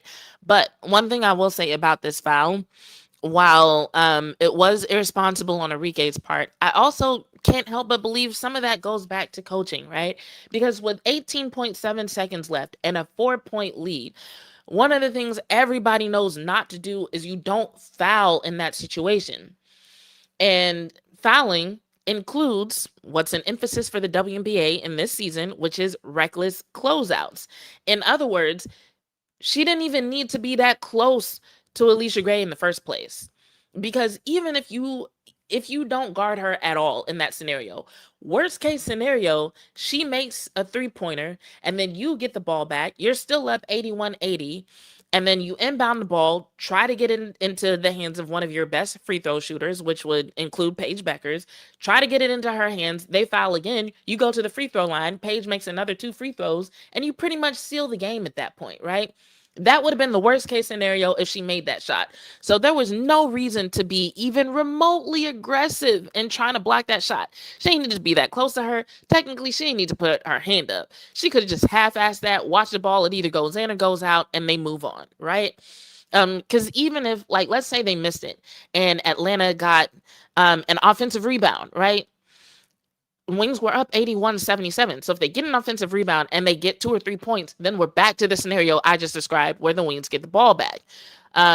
If they miss the shot, then they just keep trying to make a shot for the next 18 seconds and then you win, right? Either way, you did not need to be aggressive in that moment because you have good free throw shooters, you have good scorers. It just felt unnecessary to me. And I was just like, the lack of awareness in that moment, yes, it's an Enrique issue, but it's also, in my opinion, a coaching issue. So Alicia Gray makes 3 free throws and then they get the ball back. So what would have been a 3-point situation without the foul ends up being a 5-point play after the Dream get the ball back, score 2 points, and then they go up 82-81. And then after that was a sequence that really pissed people off, which was where basically Paige takes the ball down the court. She ends up passing the ball to Jessica Shepard. Jessica Shepard then passes the ball to, of all people, Awak Kaware, which I got a lot of love for Awak. But during that game, I wasn't seeing nothing from Awak Kaware that would have made me want her to be the person taking that last shot. And watching that last sequence, you see Paige and AZ both trying to put themselves in position to receive a pass. They were making themselves open. And there was plenty of time to get it to them. And so even after Jess passed the ball to Awak, like Paige ran over to right next to where she was. AZ was trying to make herself available for Jess before she passed the ball to Awak. Basically, both Paige and AZ ended up on the same side of the court as Awak because they were both trying to put themselves on at a point where one of those people could get them the ball, and neither one of them did. Awak takes the shot and misses it. Now, it's also possible that, Paige or AZ could have also missed a shot if they had taken that last shot. That's not outside the realm of possibility. I think the reason why people are upset is a few reasons, because one, it feels less likely that one of them would have missed a shot. We've seen Paige just be one of the most clutch players ever in the fourth quarter. And so I think in a lot of people's minds, if Paige had taken the shot, she would have made it. Okay, that's not an unreasonable thing to think. But I think the other thing that people were upset about was the fact that the team looked so disorganized. It did not look like they had a clear idea of what to run. And I think a lot of people thought that if they had an idea of what to run, either Paige or AZ would have ended up with the ball.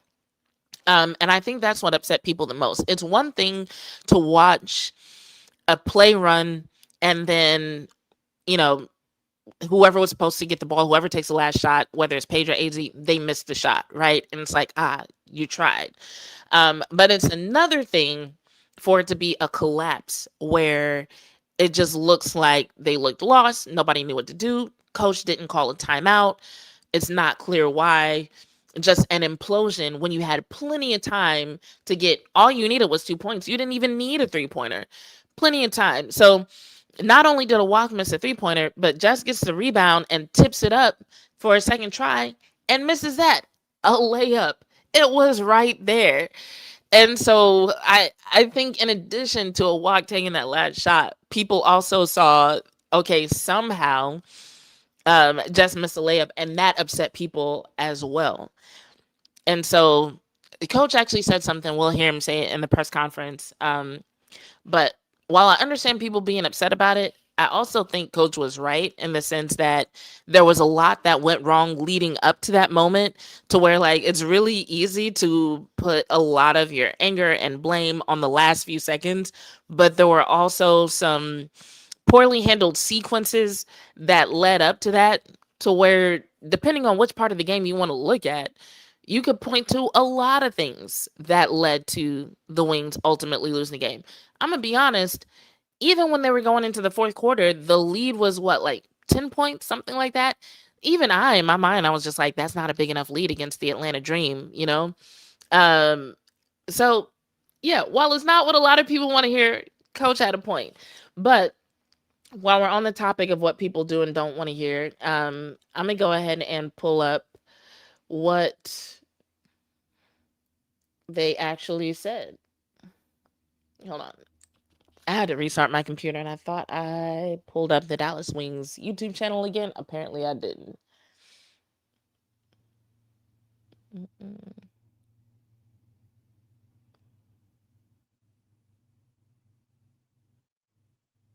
All right, so we'll start with the players because their press conference was really short.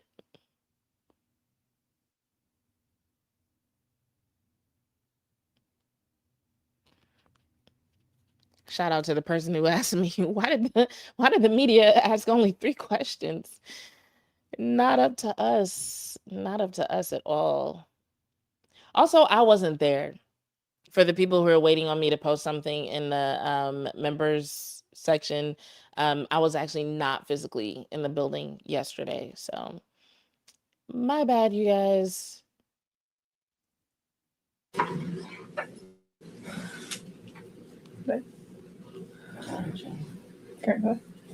Paige, Wings were up 6 with about 90 seconds left. Just what did you see execution-wise from Atlanta to close out the win?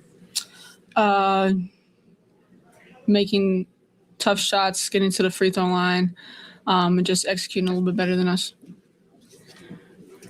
Paige, can you walk us through that final play? Yeah, I gave it up to Jess. I was looking to get it back. I'm confident in her to go to make a play too. I trust my teammates. I definitely could have kept it and went to the rim, try to create something from the paint. I think I should have kept it and tried to create, but playing with Jess, pitch and catch with her has been very efficient too. But that, just a tough final possession.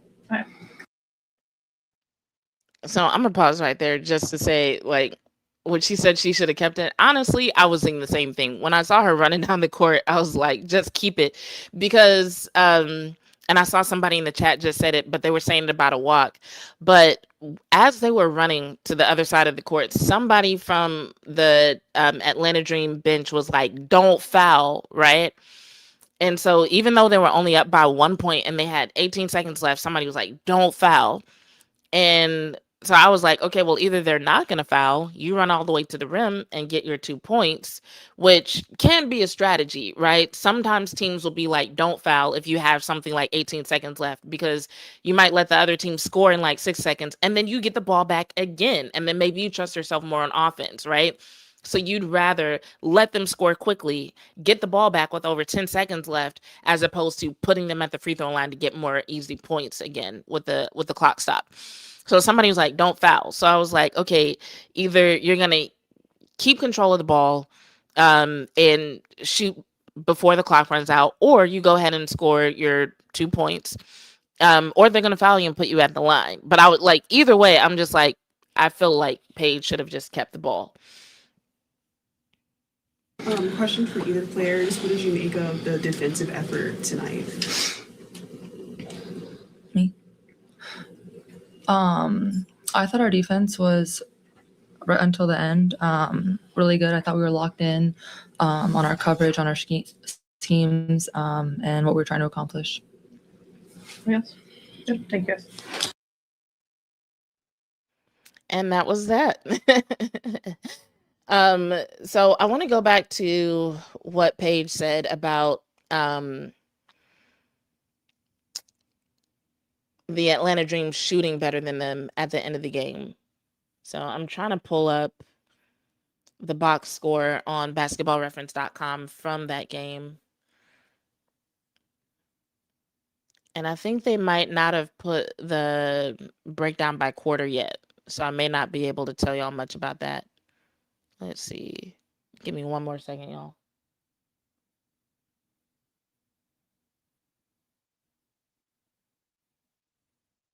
Okay, here we go.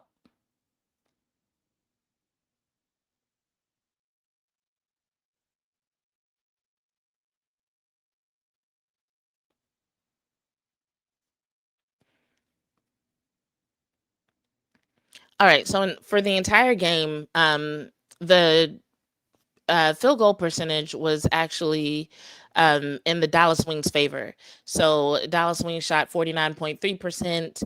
The Atlanta Dream shot 44.3%. But they had 70 attempts and the Dallas Wings had 69. So about even in attempts, but that small advantage in percentage didn't seem to make a difference, because if we go over and look at, there are a couple of areas. One, actually, no, it might only be one area that made a difference. So the Atlanta Dream had 25 free throw attempts, going back to what Paige said about hitting their free throws. So they had 25 free throw attempts and made 19. The Dallas Wings only had 14 free throw attempts and they made 9 of those. So that seemed to be the biggest area of difference. The Dallas Wings actually did better in terms of field goal percentage, in terms of number of 3-pointers made. The Atlanta Dream did way better in points in the paint with 58, and in free throws, it looks like. So if we go to the fourth quarter, where the Dallas Wings have been doing really great things lately, that's where we see the Dallas Wings shooting percentage drop to 35% in the fourth quarter. So we had Jessica, Arike, Paige, and AZ. They all played the entire fourth quarter. Awak played 2.5 minutes, and Yueru played for 2.5 minutes. And so they were 35% shooting for the entire quarter. Jessica Shepard was 2 of 7. Arike was 1 of 4. Paige was 1 of 3. AZ Fudd made both of her shot attempts. Awak was 1 of 2, and Lee was 0 of 2. And so this is a game where, for them to drop off in the fourth quarter, that's actually something that we hadn't seen in a while from the Dallas Wings. What had been happening pretty much the entire month was we saw an actual pickup, an increase in the fourth quarter, except for the one game where Paige was on the bench. But and I'm just going off memory here, but so I might be wrong. But they had actually built quite a reputation for actually picking things up in the fourth quarter. But part of me wonders if the Atlanta Dream kind of saw that coming, because if you look at the last few minutes of the game, you can see where the Atlanta Dream started picking up the pace a lot. And of course, part of that was because of the fact that they were down in points. And so if you want to catch up, you kind of have to try to squeeze in more possessions in the few minutes that you have, which means you have to go faster, especially if your opposition is going to eat the clock, right? So part of it was that. But another part of it was you could tell they were trying to get the Wings defense on their heels. They even ran this one interesting play where it's like I forget who was bringing the ball up, but the other 4 players were like at the top of the arc, and then when that person crossed midcourt, those 4 players scattered to different positions. And so it's like that's more than just picking up the pace. That's like we're intentionally trying to confuse you, at this point. Like we're actually running plays to throw you off now. And you can kind of see it. The Dallas Wings defense had been doing well the entire game, but like late in the fourth quarter was when they actually started to look like they were scrambling a little bit. They weren't recovering as quickly. And they actually started losing some of their assignments. I'm looking for anything else significant in the fourth quarter. I feel like that drop in shooting percentage was like the main thing. Because the Wings even did better in rebounds in that one. They fouled a lot more. Wait, no. I'm looking at the numbers wrong. The fouls were about even. 6 personal fouls for the Atlanta Dream. And I guess that's not really even. 9 for the Wings.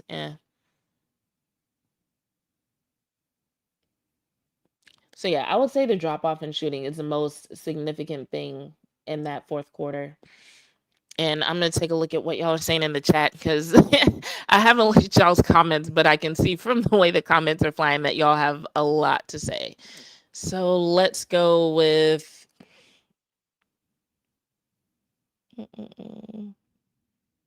Dang, some people are still talking about Caitlin Clark. I might get back to those later. So Daryl says it was the free throws. I can't argue with you there. Especially considering the what it could have looked like if the Wings had made more of theirs.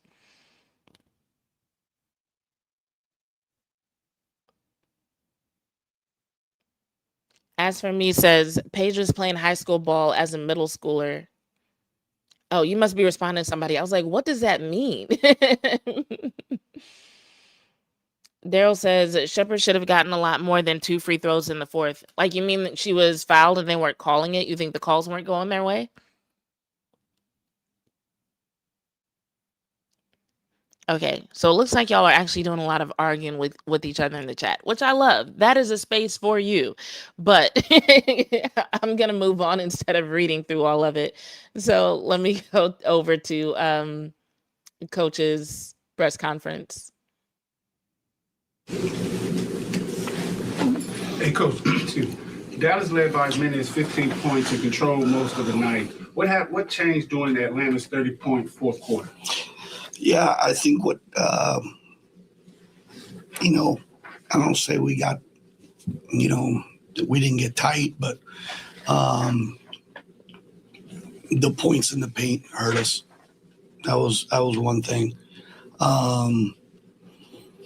And then you're up 6, right? 5, 6. We missed some free throws, right? You gave up some free throw blockouts. All that stuff adds up. Coach, you pretty consistently let your team play out final possessions without a timeout. Is that just kind of your philosophy? No, I mean, it depends on time, score, and opponent, right? And we just felt that on sideline out of bounds plays tonight, Atlanta's number 1 defensively in the league on sideline out of bounds. I didn't want to call timeout and have them set their defense up. Figured, hey, we get it in, and we're going to get the last shot. And in flow and in transition, we'd get a better one that we ended up with, right? And that's what we talked about in the timeout. But free throw.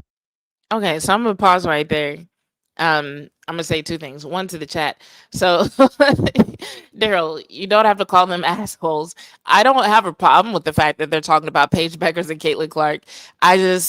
I cannot read all the comments with proper context, and I don't want to spend a bunch of minutes reading the chat. People are more than welcome to talk about what they want to talk about. It's just hard to read through. And so as for me, it's easy for me to spot members' comments and super chats.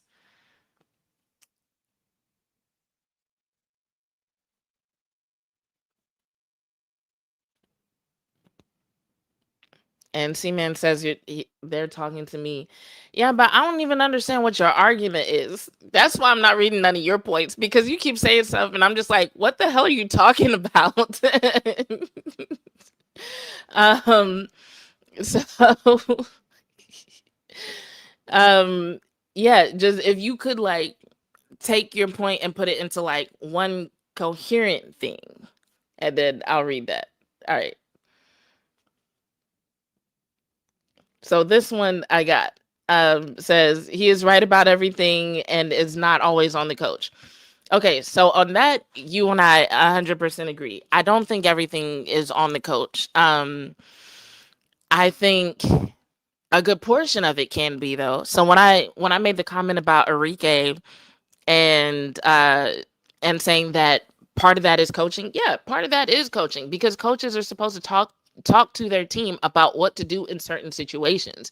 So when I see a player do something that is so incorrect based on the situation, like, yeah, as a veteran, I would expect better. But also, why hasn't that been discussed by the coaching staff? Like, either one or two things happened there. Either it was never discussed and drilled in by the coaches, or we're gonna sit here and believe that, Enrique just disregarded whatever coach said. Which, like, if you believe that about Enrique, that's your prerogative. I don't. I see her as a veteran and a professional. I don't think she's just gonna disregard good advice. And so that's why I'm just like, it was a combination, in my opinion. Now, like I said, I wasn't there. I didn't get to ask about it. And even if I was there, Enrique was not in the post-game press conference.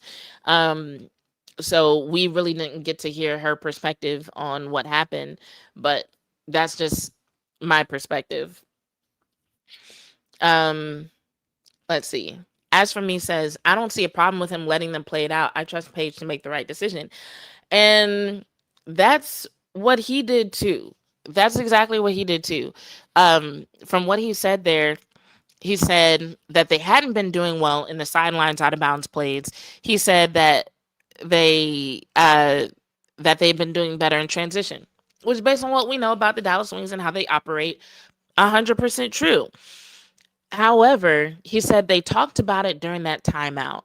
And I guess my question is, if they talked about it during the timeout, why was the execution of whatever they talked about so poor?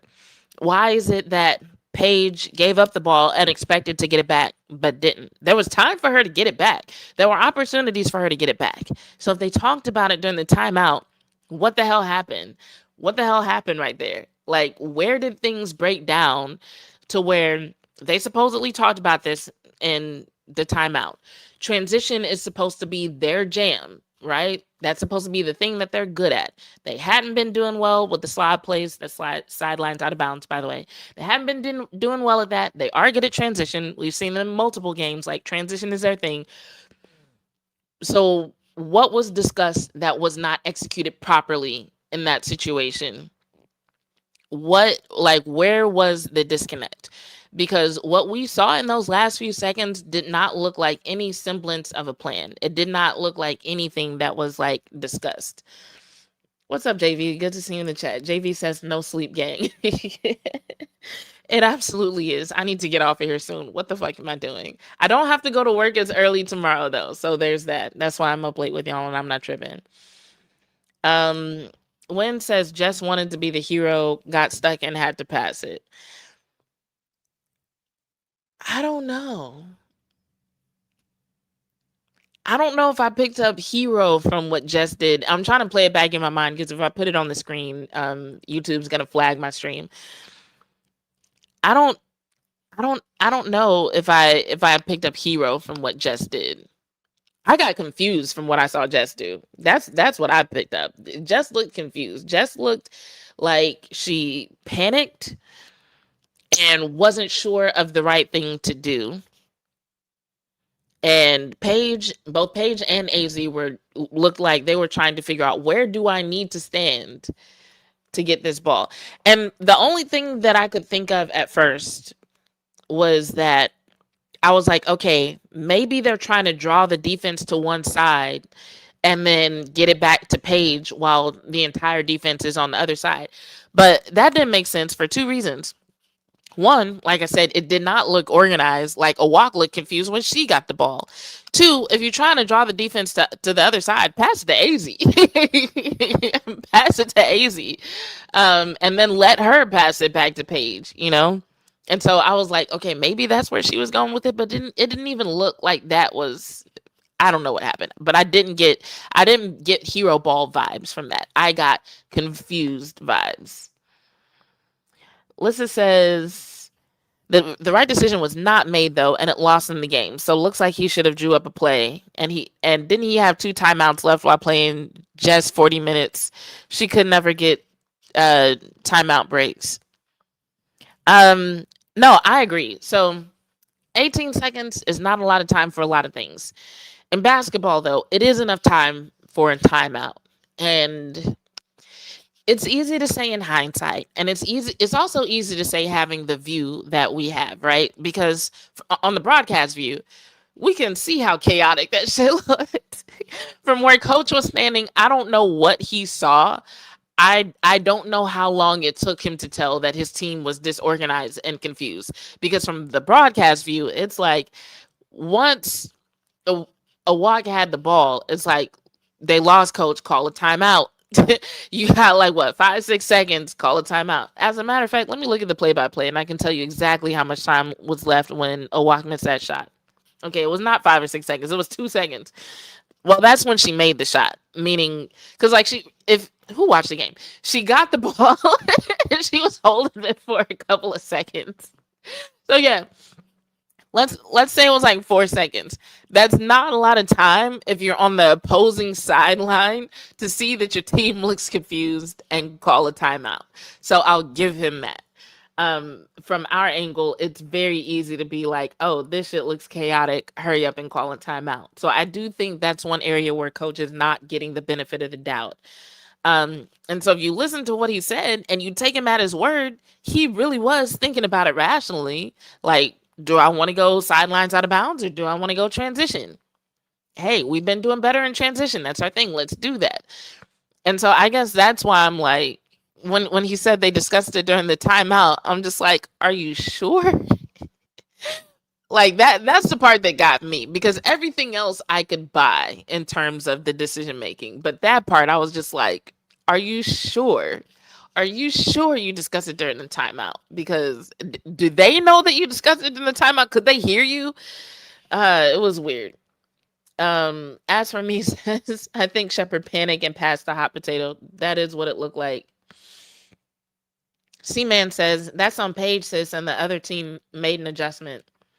That's a legit perspective too. I'm, I consider myself like the bridge between, fan perspective and what actually happened. I try to be the voice of reason, and anybody who's like, hey, Paige should have never gave up the ball. She should have took it to the basket. She should either scored or let them foul her. She should have never gave it the ball. I feel like that's a legit perspective.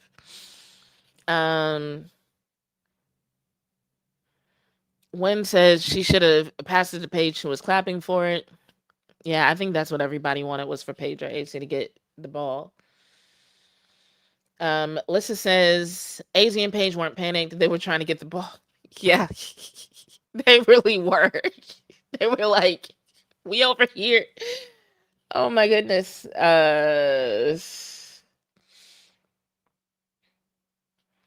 Lissa says he should have called a timeout before Paige brought the ball up. As soon as Atlanta scored, he could have called timeout and drew up a play. Yeah, and that's what he was saying about the sidelines out of bounds versus transition. He was saying they hadn't been doing well for sidelines out of bounds. What he wanted was for the wings to score in transition before Atlanta set up their defense. That's what he wanted. I think in order for that to happen, Paige would have had to keep the ball, because once the ball got passed to Jess and there was like that stall, and then Jess got the ball to Awak, Atlanta was already over there, and whatever potential they had to do something in transition, it was gone at that point.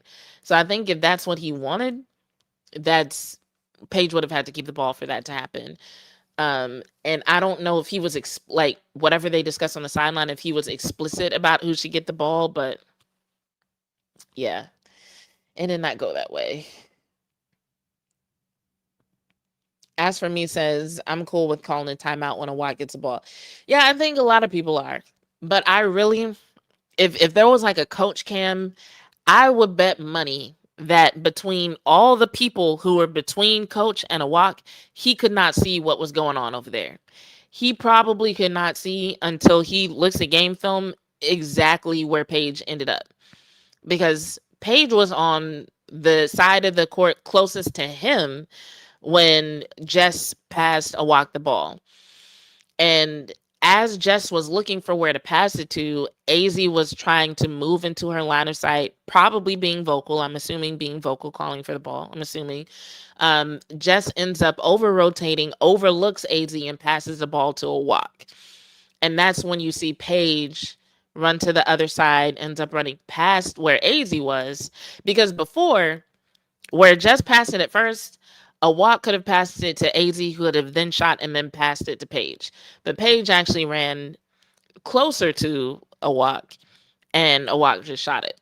And then Jess tried again and missed. And that all happened in 2 seconds. A walk, shooting and missing, and then Jess shooting and missing all happened within 2 seconds.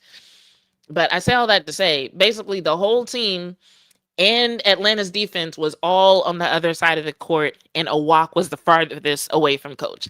I really think he didn't like how everybody's like, oh, the team looked lost. They look confused. I think coach wasn't able to see how that looked from where he was standing, unfortunately. Daryl says, Jess tried to score because of the defense overplaying the pass. Normally, she would have dribbled it to a handoff with Paige. Yeah, or the pitch and catch, like what Paige talked about. So, yeah, there was a lot that didn't go the way people would have preferred in those last few seconds. But also, and we should probably finish playing this press conference. There was a lot of room. There was a lot of room for improvement in the moments leading up to that as well. Blockouts, we had 2 sideline out of bounds that were light ball turnovers. So that's Hold on, let me go that's back what a my few concern seconds. was. Figured, hey, we get it in, and we're going to get the last shot. And in flow and in transition, we'd get a better one that we ended up with, right? And that's what we talked about in the timeout. But in free throw blockouts, we had 2 sideline out of bounds that were light ball turnovers. So that's what my concern was. What did they tell you relative to Enrique's foul and the reckless closeout and how that was determined? Well, initially they said that the foul was on the shot, and then we were in the landing space. Well, I challenged the foul, but apparently the foul was, instead of getting hit on the arm, was a landing space. So that's here nor there. I mean, you can track calls and certain officials and do this, do that. We defend better from in that fourth quarter, and we don't give up offensive rebounds. We make our free throws, and we finish the game off. It doesn't come down to that last possession where everybody remembers, right? Yeah, you could have called a timeout, gone sideline out of bounds, or you play in the flow. We're up 4. Do you foul and put them on the free throw line? Well, not after we've given up 2 free throw blockouts. So there's always going to be an armchair quarterback going, hey, we should have done this, we should have done that. So basically, all those scenarios that I keep saying, like, hey, it should have gone different, it wouldn't have come down to that last possession. Coach basically just broke it all down right there. Coach, we saw Lee getting in pretty early. Who did? Lee. Yeah. Just talk to me about, the thought process, size matchups, against Atlanta. Yeah, I think their size with Reese and Ocott and Bree Jones and Hillman, we needed her to play minutes there. So whenever they went with Bree Jones, we made the substitution. I mean, I was proud of our team's effort and our energy and our physicality, right? So it's a tough way to lose a basketball game, but now you got to put it behind you and respond and go get Washington, But I didn't question their effort or their physicality, So, just to point to what he said, the last time that they played the Atlanta Dream before this game, Lee only got 5 minutes. In this game, she got 24 minutes. But I think that speaks not only to her size, but also the improvements that she's made with things like setting screens, sticking to her assignment, just her agility and speed seem to have improved. The way she stays between the ball and the basket, she's really gotten a lot better. Now, there was that one foul that I thought was unnecessary. She did bring her arms down slightly. That was a thing. And so I do think that there's a little bit of improvement to be made when it comes to guarding bigs who are also, fast or agile, at least in their movements. But that's one of those things that you get better at with experience. But I do agree with what he said that for most of the game, there was a lot to be proud of when it came to their defense, their physicality, and their effort. Just what are some of the challenges of trying to slow down a player like Alicia Gray? There's a lot. I mean, she's good. The same thing. You can ask Carl, what are the challenges of stopping a player like Paige Bueckers? Right. Coach, Atlanta scored 58 points in the paint despite only making 1 3-pointer. What broke down defensively around the basket? Well, their size and us not being able to contain the dribble. I mean, you guys talked to me before the game, right? And you talked to me yesterday. You talked to me the day before. What did I talk about? Points in the paint, either by dribble penetration or by what? Post entries or second chance baskets, right? Nothing's changed what I talked about the last 2 days. But that's what they're good at. All right. Thank you, guys. Felt like he had more to say. But let's see what y'all are saying in the chat, and then we'll get out of here.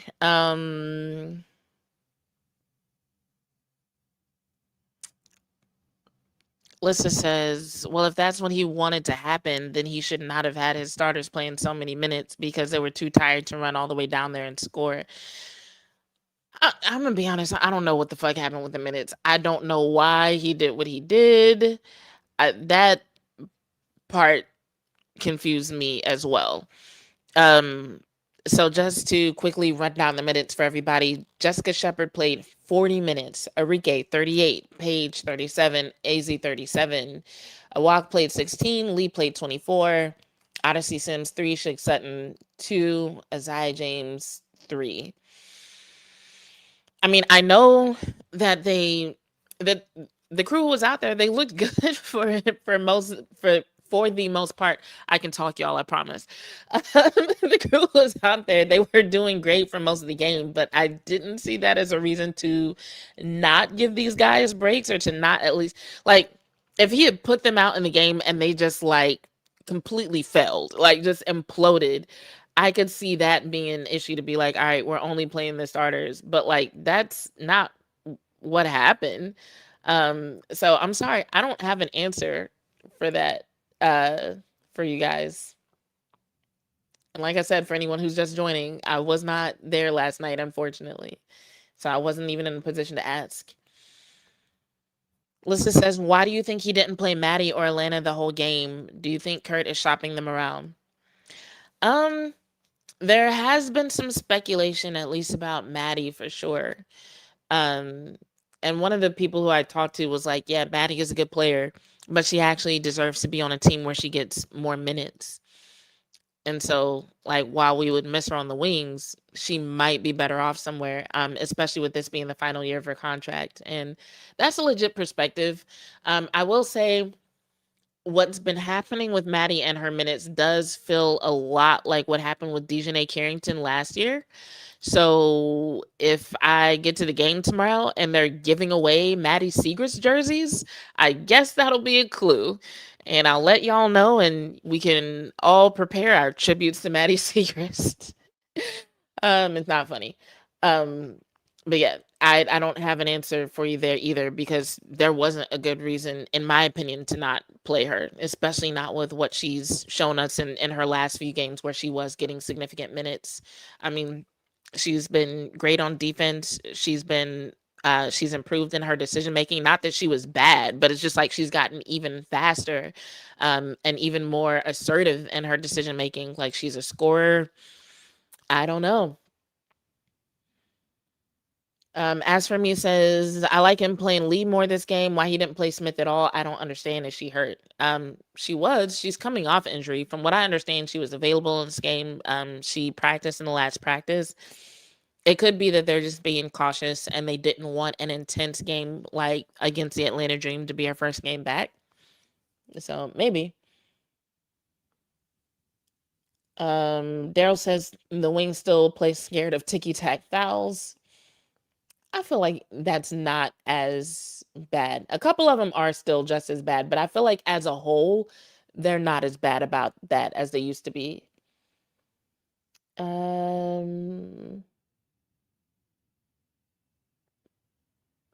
Lissa says to ask for me, he didn't play Maddie any either, and Jessica played all 40 minutes. I feel like Kurt may be looking to trade them. I know Kurt talked a lot and really didn't give us much. From 10 minutes of talking to Kurt, the best I could gather was that he's trying to make some kind of decision, but he wants it to be a win-win for everybody. And apparently there are some teams in the league who like to play hardball, and he doesn't like to trade with teams who feel like they have to be the one to win the trade. He feels like it should be a win-win for everybody, which is a fair perspective, but it gave us not a single iota of a clue as to what he's actually planning. All we can do is what people have been doing, which is speculate based on things like minutes and stuff like that. As for me, says Smith will not be moved because of her contract. Highly likely. Alyssa says, I feel like Jose may be allergic to accountability. I disagree. I just think, one, there are certain things that he is not going to talk about to the media, at least not in detail. And two, he's going to tell us his honest perspective. And so he's not going to be the coach that's going to come in and be like, yeah, this was all on me, if it wasn't all on him. If he feels like other things could have been done differently in the fourth quarter that could have made it so that the team wasn't relying on that last possession to win the game, he's going to say that. And he did. And so, yeah, I think it's just one of those situations where he told us his perspective. And it's like, if we feel like that's the reason to blame him, we can. And if we don't have to. Like, I feel like in terms of coach's perspective, the best thing that you can take from everything that he said is what he said about moving on. Because that, I can assure you, is 100% true. When he said, we got to move on and we got to focus on Washington, like this game is over, next game is the most important to Coach Jose Fernandez. That I can promise you. So if that feels like he's shirking accountability, and I can see how it might, right? Because like sometimes when we have like personal interactions with someone and it's like, hey, I don't like this thing that you did. And they're like, okay, well, I'll do better next time. It feels kind of dismissive, right? So when we're looking for answers, when we're looking for somebody to say like, yeah, it should have gone this way. Fans, you're right. That was not a good sequence. When we're looking for that and what he gives us is, no, the next game is the most important. It can feel kind of dismissive, right? But I think from him, that's just honest. Like everything that I've seen from like how he conducts himself in practice to the things that he tells us at practices to what players have said about him, everything points to he is like, if they watch their film and they talk about the film and they talk about that sequence, which I can promise you that is something that if it hasn't already happened, because they got a game tomorrow, so it might have already happened. So they're going to watch the film. They're going to talk about what happened. And if it turns out there was a communication breakdown where he thought he gave them a plan during that timeout and they did not understand that that was like the plan, or if there was some misunderstanding about how that plan was supposed to be executed, he's going to fix it. He's going to fix it. And he's going to mentally move on and be like, all right, this is how we're going to do this from now on. All right, Washington, this is what we're focused on. Boom, boom, boom. I can almost promise you, I don't have his number to ask him personally, but I can almost promise you that that was his mindset today. Like, fuck it, moving on. I don't have time to sit here and be emotional about this shit. We got other games to play. The season moves by way too fast for me to sit here and cry over losing to the Dream. That shit sucked, but we just gonna try not to do it again. uh, let's see. What's it says? As for me, they are already saying Phoenix is interested in Atlanta. Interesting. As for me says, can you talk? What's in that cup? Are you talking to me? Do I sound that bad? I know I stumble over my words sometimes, but damn. But no, speaking of can I talk? Here's the funny thing. I really be beating myself up sometimes over how I stumble over my words or the fact that like I'll forget a point or whatever. And I was watching a broadcast and on the broadcast they zoomed out to where you could see the studio. And I was watching, the hosts, they were on the set. That's who we normally see on TV. But when they zoomed out, you could see like the whole team, like the cameramen, the producers, all the people in headsets. And they had this big ass teleprompter, right? Just so everything that they were saying was on this big ass screen that they could read. And I just thought to myself, like, I really be beating myself up because I be on a stream for 2 hours and I might stumble over some words or I might forget a point or forget a name, but I don't have shit written down. Everything that I'm saying to y'all is from memory, except sometimes I'll look at stats and shit, obviously. But for the most part, I'm just going off of whatever I have in my head for 2 hours and I might mess up. But I don't have producers. I don't have nobody in my ear who can help me remember a name. I don't have a teleprompter. And so I'm just like, you know what? I'm doing pretty damn good. Like all these motherfuckers, they don't have to spend a whole day at work and then come home and do this shit. Like they can spend 3 hours getting their hair and makeup perfect, which I don't have nearly that long, as y'all can maybe tell. I think I do pretty good with like the 30-45 minutes that I be giving myself. But they can spend 3 hours on hair and makeup. They have their points done in advance. They have their big ass. This is a big ass teleprompter. This teleprompter was bigger than me. It would be like if the wall in front of me right now was just teleprompter, and everything I was saying I could just read it. Like I'm just like, you know what? I'm doing all right because I don't have $1 million budget like these motherfuckers who are on TV, and I feel like it would be easier for me to do what they do than it would be for them to do what I do. I'm gonna just say that being humble is overrated. Let's see.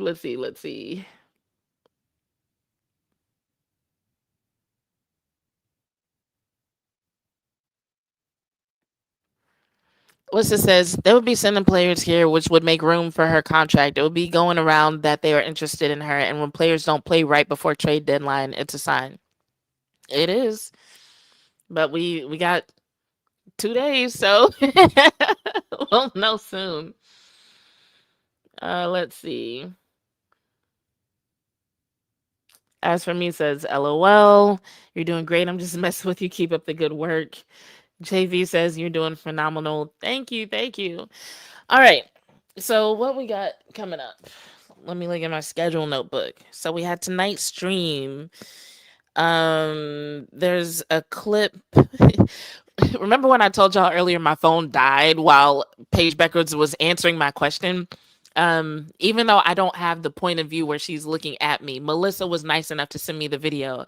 So I am gonna post the video that I got from where Paige answered a question I had about her motivation. If she's motivated by haters or people who believe in her, I felt like she had some really good things to say there. But it was one of my questions where I stumbled over my words. So if I post it, just don't roast me. Let's see. So we've got a game. I kept saying tomorrow. I don't know. No, there is a game tomorrow. They're away though. So I won't be in the building tomorrow for that game. There's a game at 6:30. It will be on Ion. So I'll be on Zoom for the pregame press conference, but I won't be in the building tomorrow. So earlier when I was like, yeah, if they're giving away Maddie Seeger's jersey is in the building will know. So yeah, that's not a thing that's actually going to happen. My bad. But the trade deadline, I believe, is August 2nd. And that's when their next home game is against the Connecticut Sun. And that's at 6 p.m. on Sunday. So I will be in the building for that. And then Monday is my birthday, but I'll probably do a stream then because I don't plan on actually celebrating my birthday until Thursday. And I'm not doing shit, y'all. I'm just going to see Spider-Man. So don't get too excited. I wanted to go see the Odyssey, but I wanted to go see it because there's a 70 millimeter IMAX here, but like tickets are sold out for like weeks. So I ended up getting like a relatively bad seat for like mid-August, but it's a seat, whatever. If it stays in theaters long enough, maybe I'll actually get to see it from a good seat. But yeah, I don't have major plans for my birthday. Maybe I'll get to like do something big later, but for right now, nothing. So the next time I'll be streaming with you guys is, all right, so I'm going to post this Paige video. I also have a BLS Vault video that I'm posting. So one of the old interviews that I'm re-releasing. And then we got a game on Sunday, and I should be doing a stream on Monday. So yeah, that's probably the next time that I'll see you guys in the chat. As for me says, you should get chocolate wasted for the birthday. Fun fact, I don't even really like chocolate for real, but I love the consideration. Lisa says, wait, are you a Leo? Yes, I am a Leo. Leo season. JB says, happy 26th birthday. I'm only 25. I'm 25 with several years of experience. But thank you for the sentiments. Thank you for the birthday wishes. Thank you for the sentiments. Feel free to hit my buy me a coffee link. Should I post it in the chat? I'll post it in the chat just in case y'all want to see it real quick while I'm signing off, but I'll also put it in the description after the fact. Well, actually, I don't even feel like looking for it. I'm ready to get off here, but I appreciate y'all being so active in the chat. This is the longest stream I've done probably in years, but I appreciate the conversation, even the people who don't necessarily agree with me. This was fun and will definitely hold me over until Monday. So yeah, if I do end up doing a stream before Monday, it just means some crazy shit happened and we absolutely have to talk about it. So make sure y'all watch tomorrow night. Make sure y'all watch the game on Sunday. If you are a member, you'll be getting some content definitely before the game on Sunday. And then I'll see you on Monday in the chat. As for me says, wow, what? I don't know what wow was for. Anyway, y'all have a good night. Have a good weekend. This has been another episode of Bitches Love Sports. I'm your host, Jazz Monet, and I'm out. You only think of us as a bitches when you intimidated. Put it that way. I think People that's look at a woman if she's an so aggressive pathetic. woman who's out to get what she wants to get, you know what I'm saying, ambitious, and they want to say, you know, when a male is assertive, this is what he wants. He's looked at as a strong male, but yet when I get it, you know, I'm a bitch. Exactly. And if that's what I gotta be, Exactly. to get what I want and to make it somewhere, then I'll just be that.